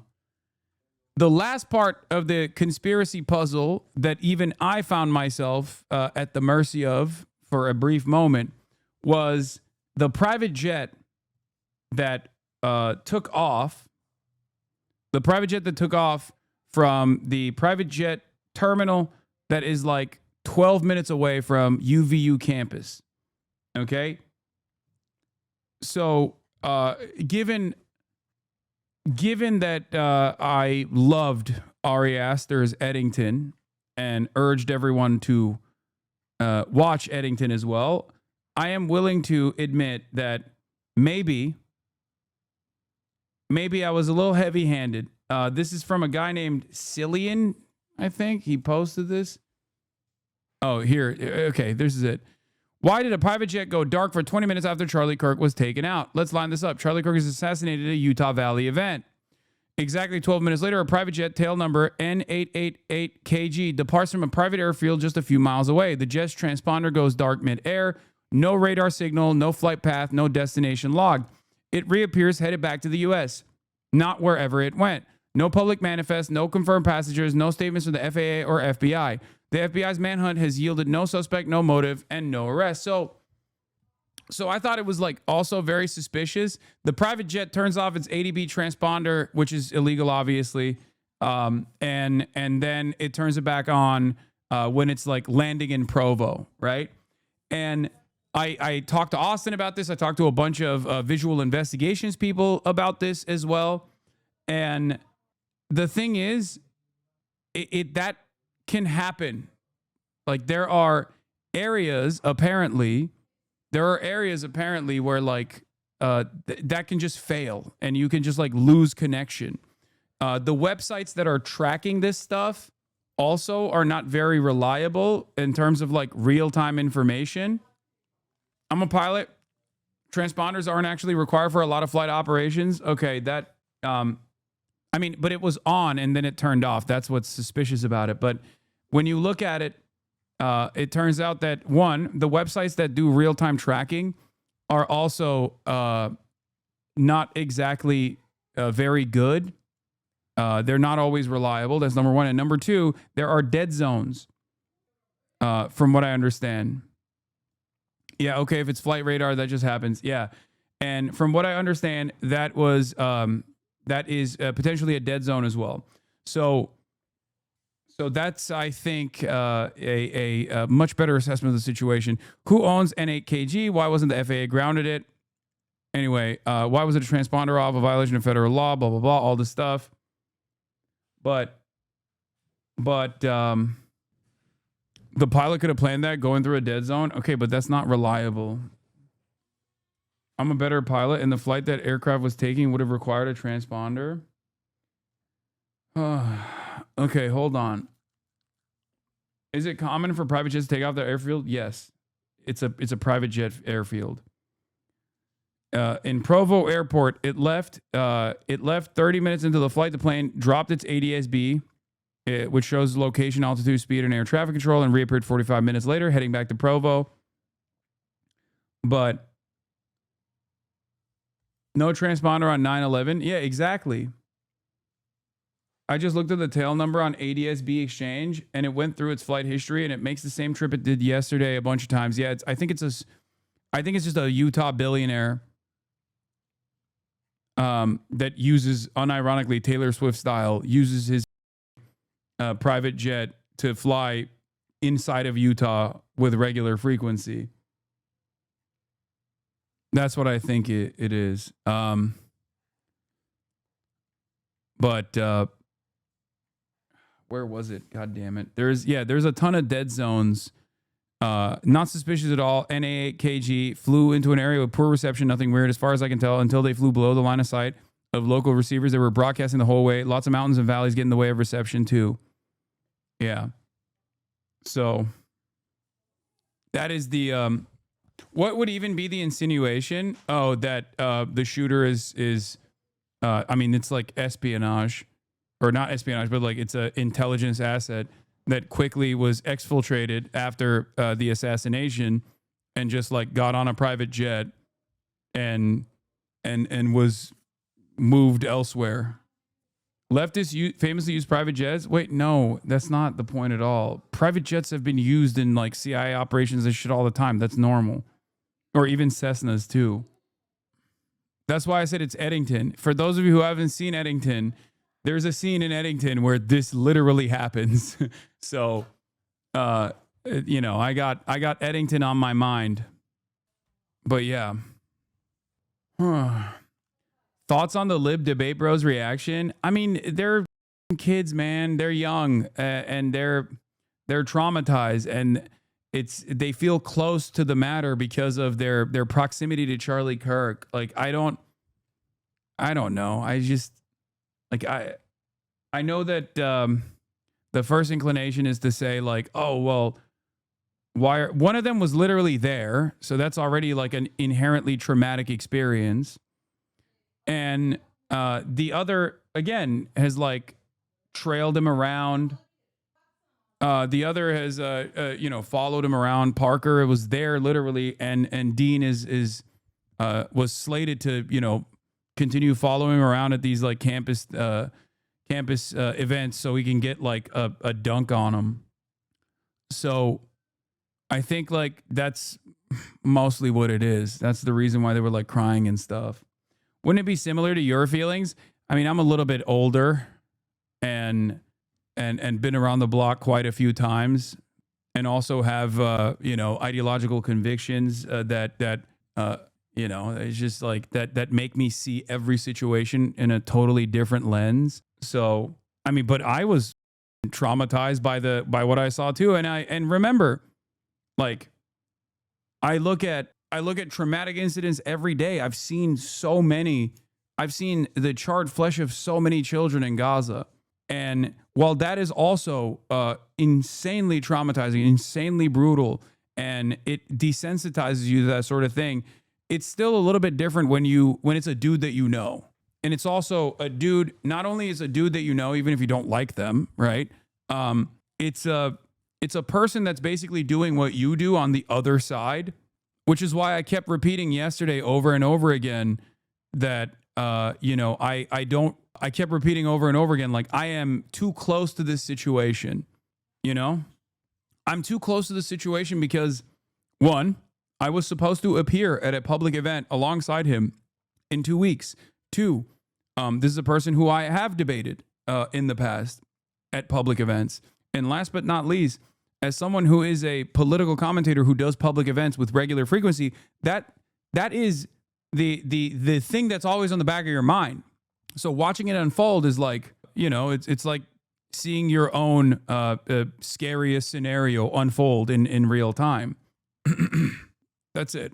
So I think it's a combination of those feelings is the reason why these guys reacted the way that they did. You fed into this machine. What is it? It's called empathy. Try it sometime. You fed into this machine.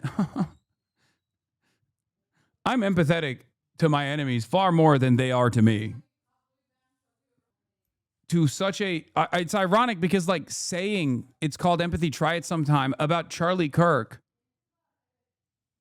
is such a funny thing to say in this moment, because Charlie Kirk has said empathy is abhorrent. That he has no empathy. Empathy is a made-up concept by wokes. Cap? You said Cap? Roll the clip. Who has it? I know in the chat was waiting for this moment. So why say your own? Wait, I didn't. And the word empathy, actually, I think Empathy is a made-up New Age term that does a lot of damage, but I can't stand the word empathy, actually. I think empathy is a made-up New Age term. Bitch. What happened? What happened, dumbass chatter? What now?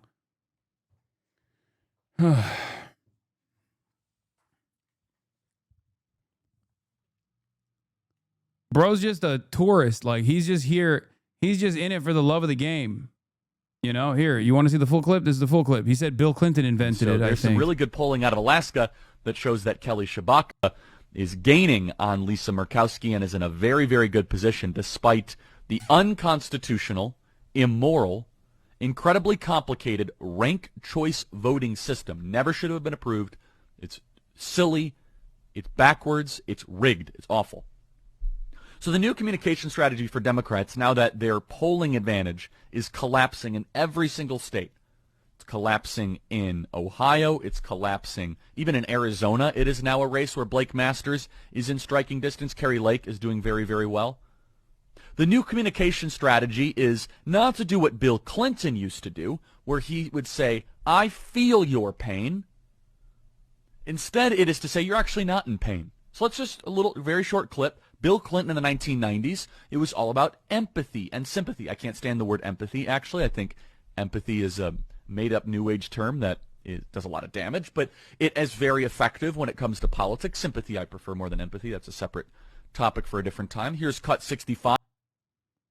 This is not the only time where he's talked about this, for the record. He has said, like, he said that empathy was invented by Bill Clinton.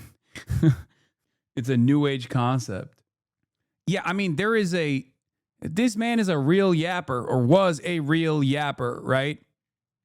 Pretty sure that, what is it? The person that Hasan responded to is a massive Destiny/L3 freak. They're the one constantly posting clips of Hasan on Reddit. I recommend banning them. They have the same username on Reddit and Twitter. Wait, this guy is? Nah, Hasan, you're a Mossad psyop for sure. I know what he said. I don't like his ideas. Wait. Let's entertain the clipper for a second. Now that it's at your doorstep, it's a problem. A lot of these guys, whether they are on the right or whether they think that they're on the left or whether they're liberal, have made up their minds in the same exact way that these hysterical right-wingers have, on this notion that the left is the side of the violence. Okay? The left is on the side of the violence, and now violent retribution is coming your way, right? All they have in this situation is you the same, bro. That's all they got. Posturing about this supposed retribution coming my way, when you are advocating and have been advocating for said retribution, this violent retribution, for some made-up reason. There's never been a moment. And the Groypers are doing this shit too, by the way, which is really funny. There's never been a moment where I've said that this is a good thing, or Charlie Kirk deserves, or anyone really deserves this, right? But you just have to operate on vibes where you're like, nah, violent retribution is coming your way because you're a violent guy. You're a violent guy. I know you're a violent guy.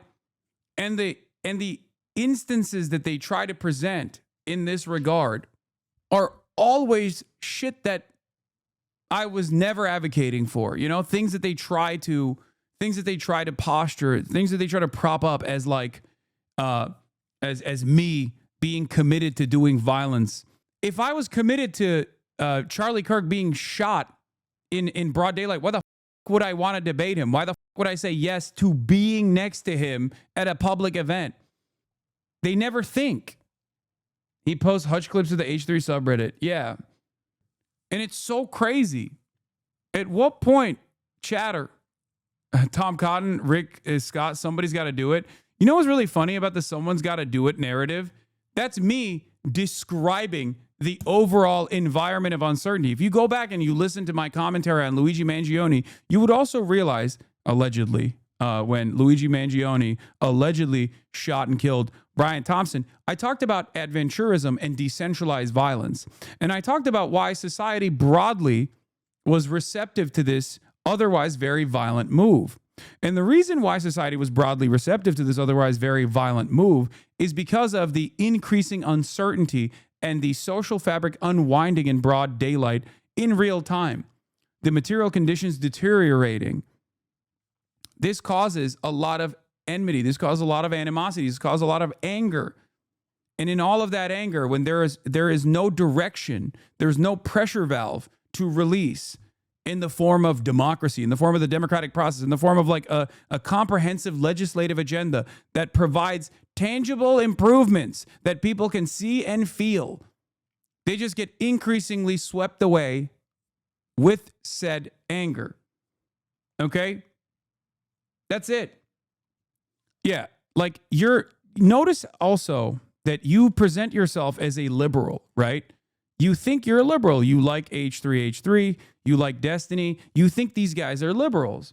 And you yourself think you are a liberal. And yet, here you are cynically posturing at the behest of right-wingers in the exact same way that right-wingers posture, doing that same exact cynical virtue signaling, like, oh, this is really radicalizing, dangerous language coming from you. Is it that important for you to try and disparage someone your favorite content creator has decided is an ideological opponent? Okay? That's it. There's already enough, don't you think?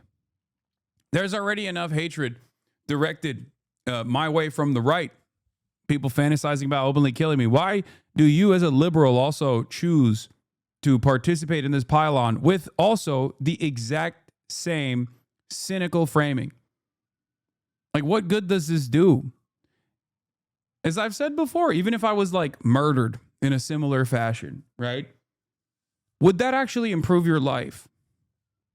And if the answer to that is yes, you really need to reflect. Like saying you're a cancer because you're a cancer. That's a problem for you. That's it. That's a real issue, man. Especially, I wouldn't be saying this if you were just like openly a Republican, right? Because I understand why a Republican. Okay, come on. If you were openly a Republican, I understand this level of enmity, right? I understand where you're coming from because Republicans have already deluded themselves into thinking that I'm like this cancerous force because I'm, anti-reactionary. I'm anti-fascist. I abhor all of these policies that they present. What I don't understand is when liberals do this, right? Liberals who have decided on their own that even in this time when there is so ever-present a danger of fascism in this country, they still turn around and go, nah, dude, it's not the Trump administration. It's not the Republicans. It's not the Republican commentary. It's actually the left. It's the leftist content creators. It's leftist organizing. It's a leftist Twitch streamer. You are a deeply unserious person, or you have a lot of unresolved issues internally if you don't understand what this moment requires. Okay? You need to lock in. That's it.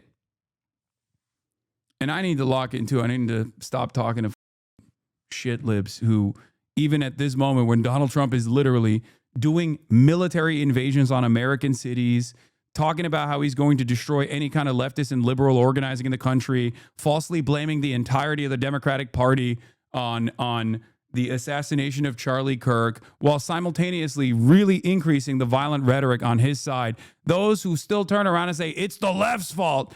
You are a deeply unserious person, or you are delusional about your loyalties. You actually are a Republican, most likely.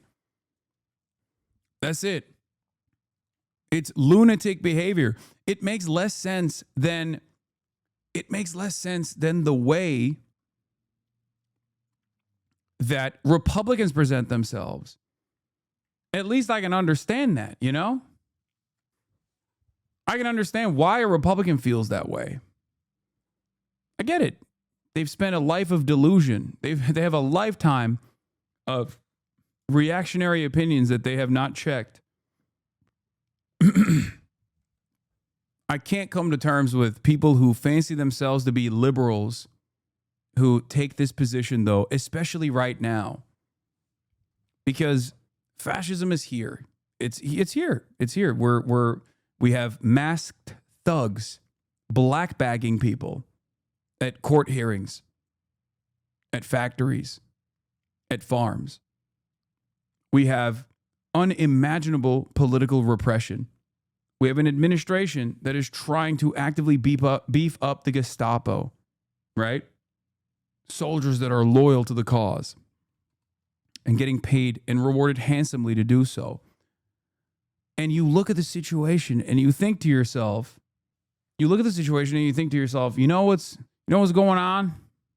You know what's the real problem here? Leftists who made me feel bad because it seems like their criticisms of the Kamala Harris campaign were correct, or their criticisms about Israel's behavior was correct. But that made me feel bad back then. So I'm just going to keep up that resentment forever. This should be a wake-up call for you, chatter. They're not just calling for my death. They're calling for yours, too. If you're a liberal, you're not going to be spared. You know? Snap out of this stupor that you have designed for yourself. Hasan Reaction is one of the best ones in the React channel.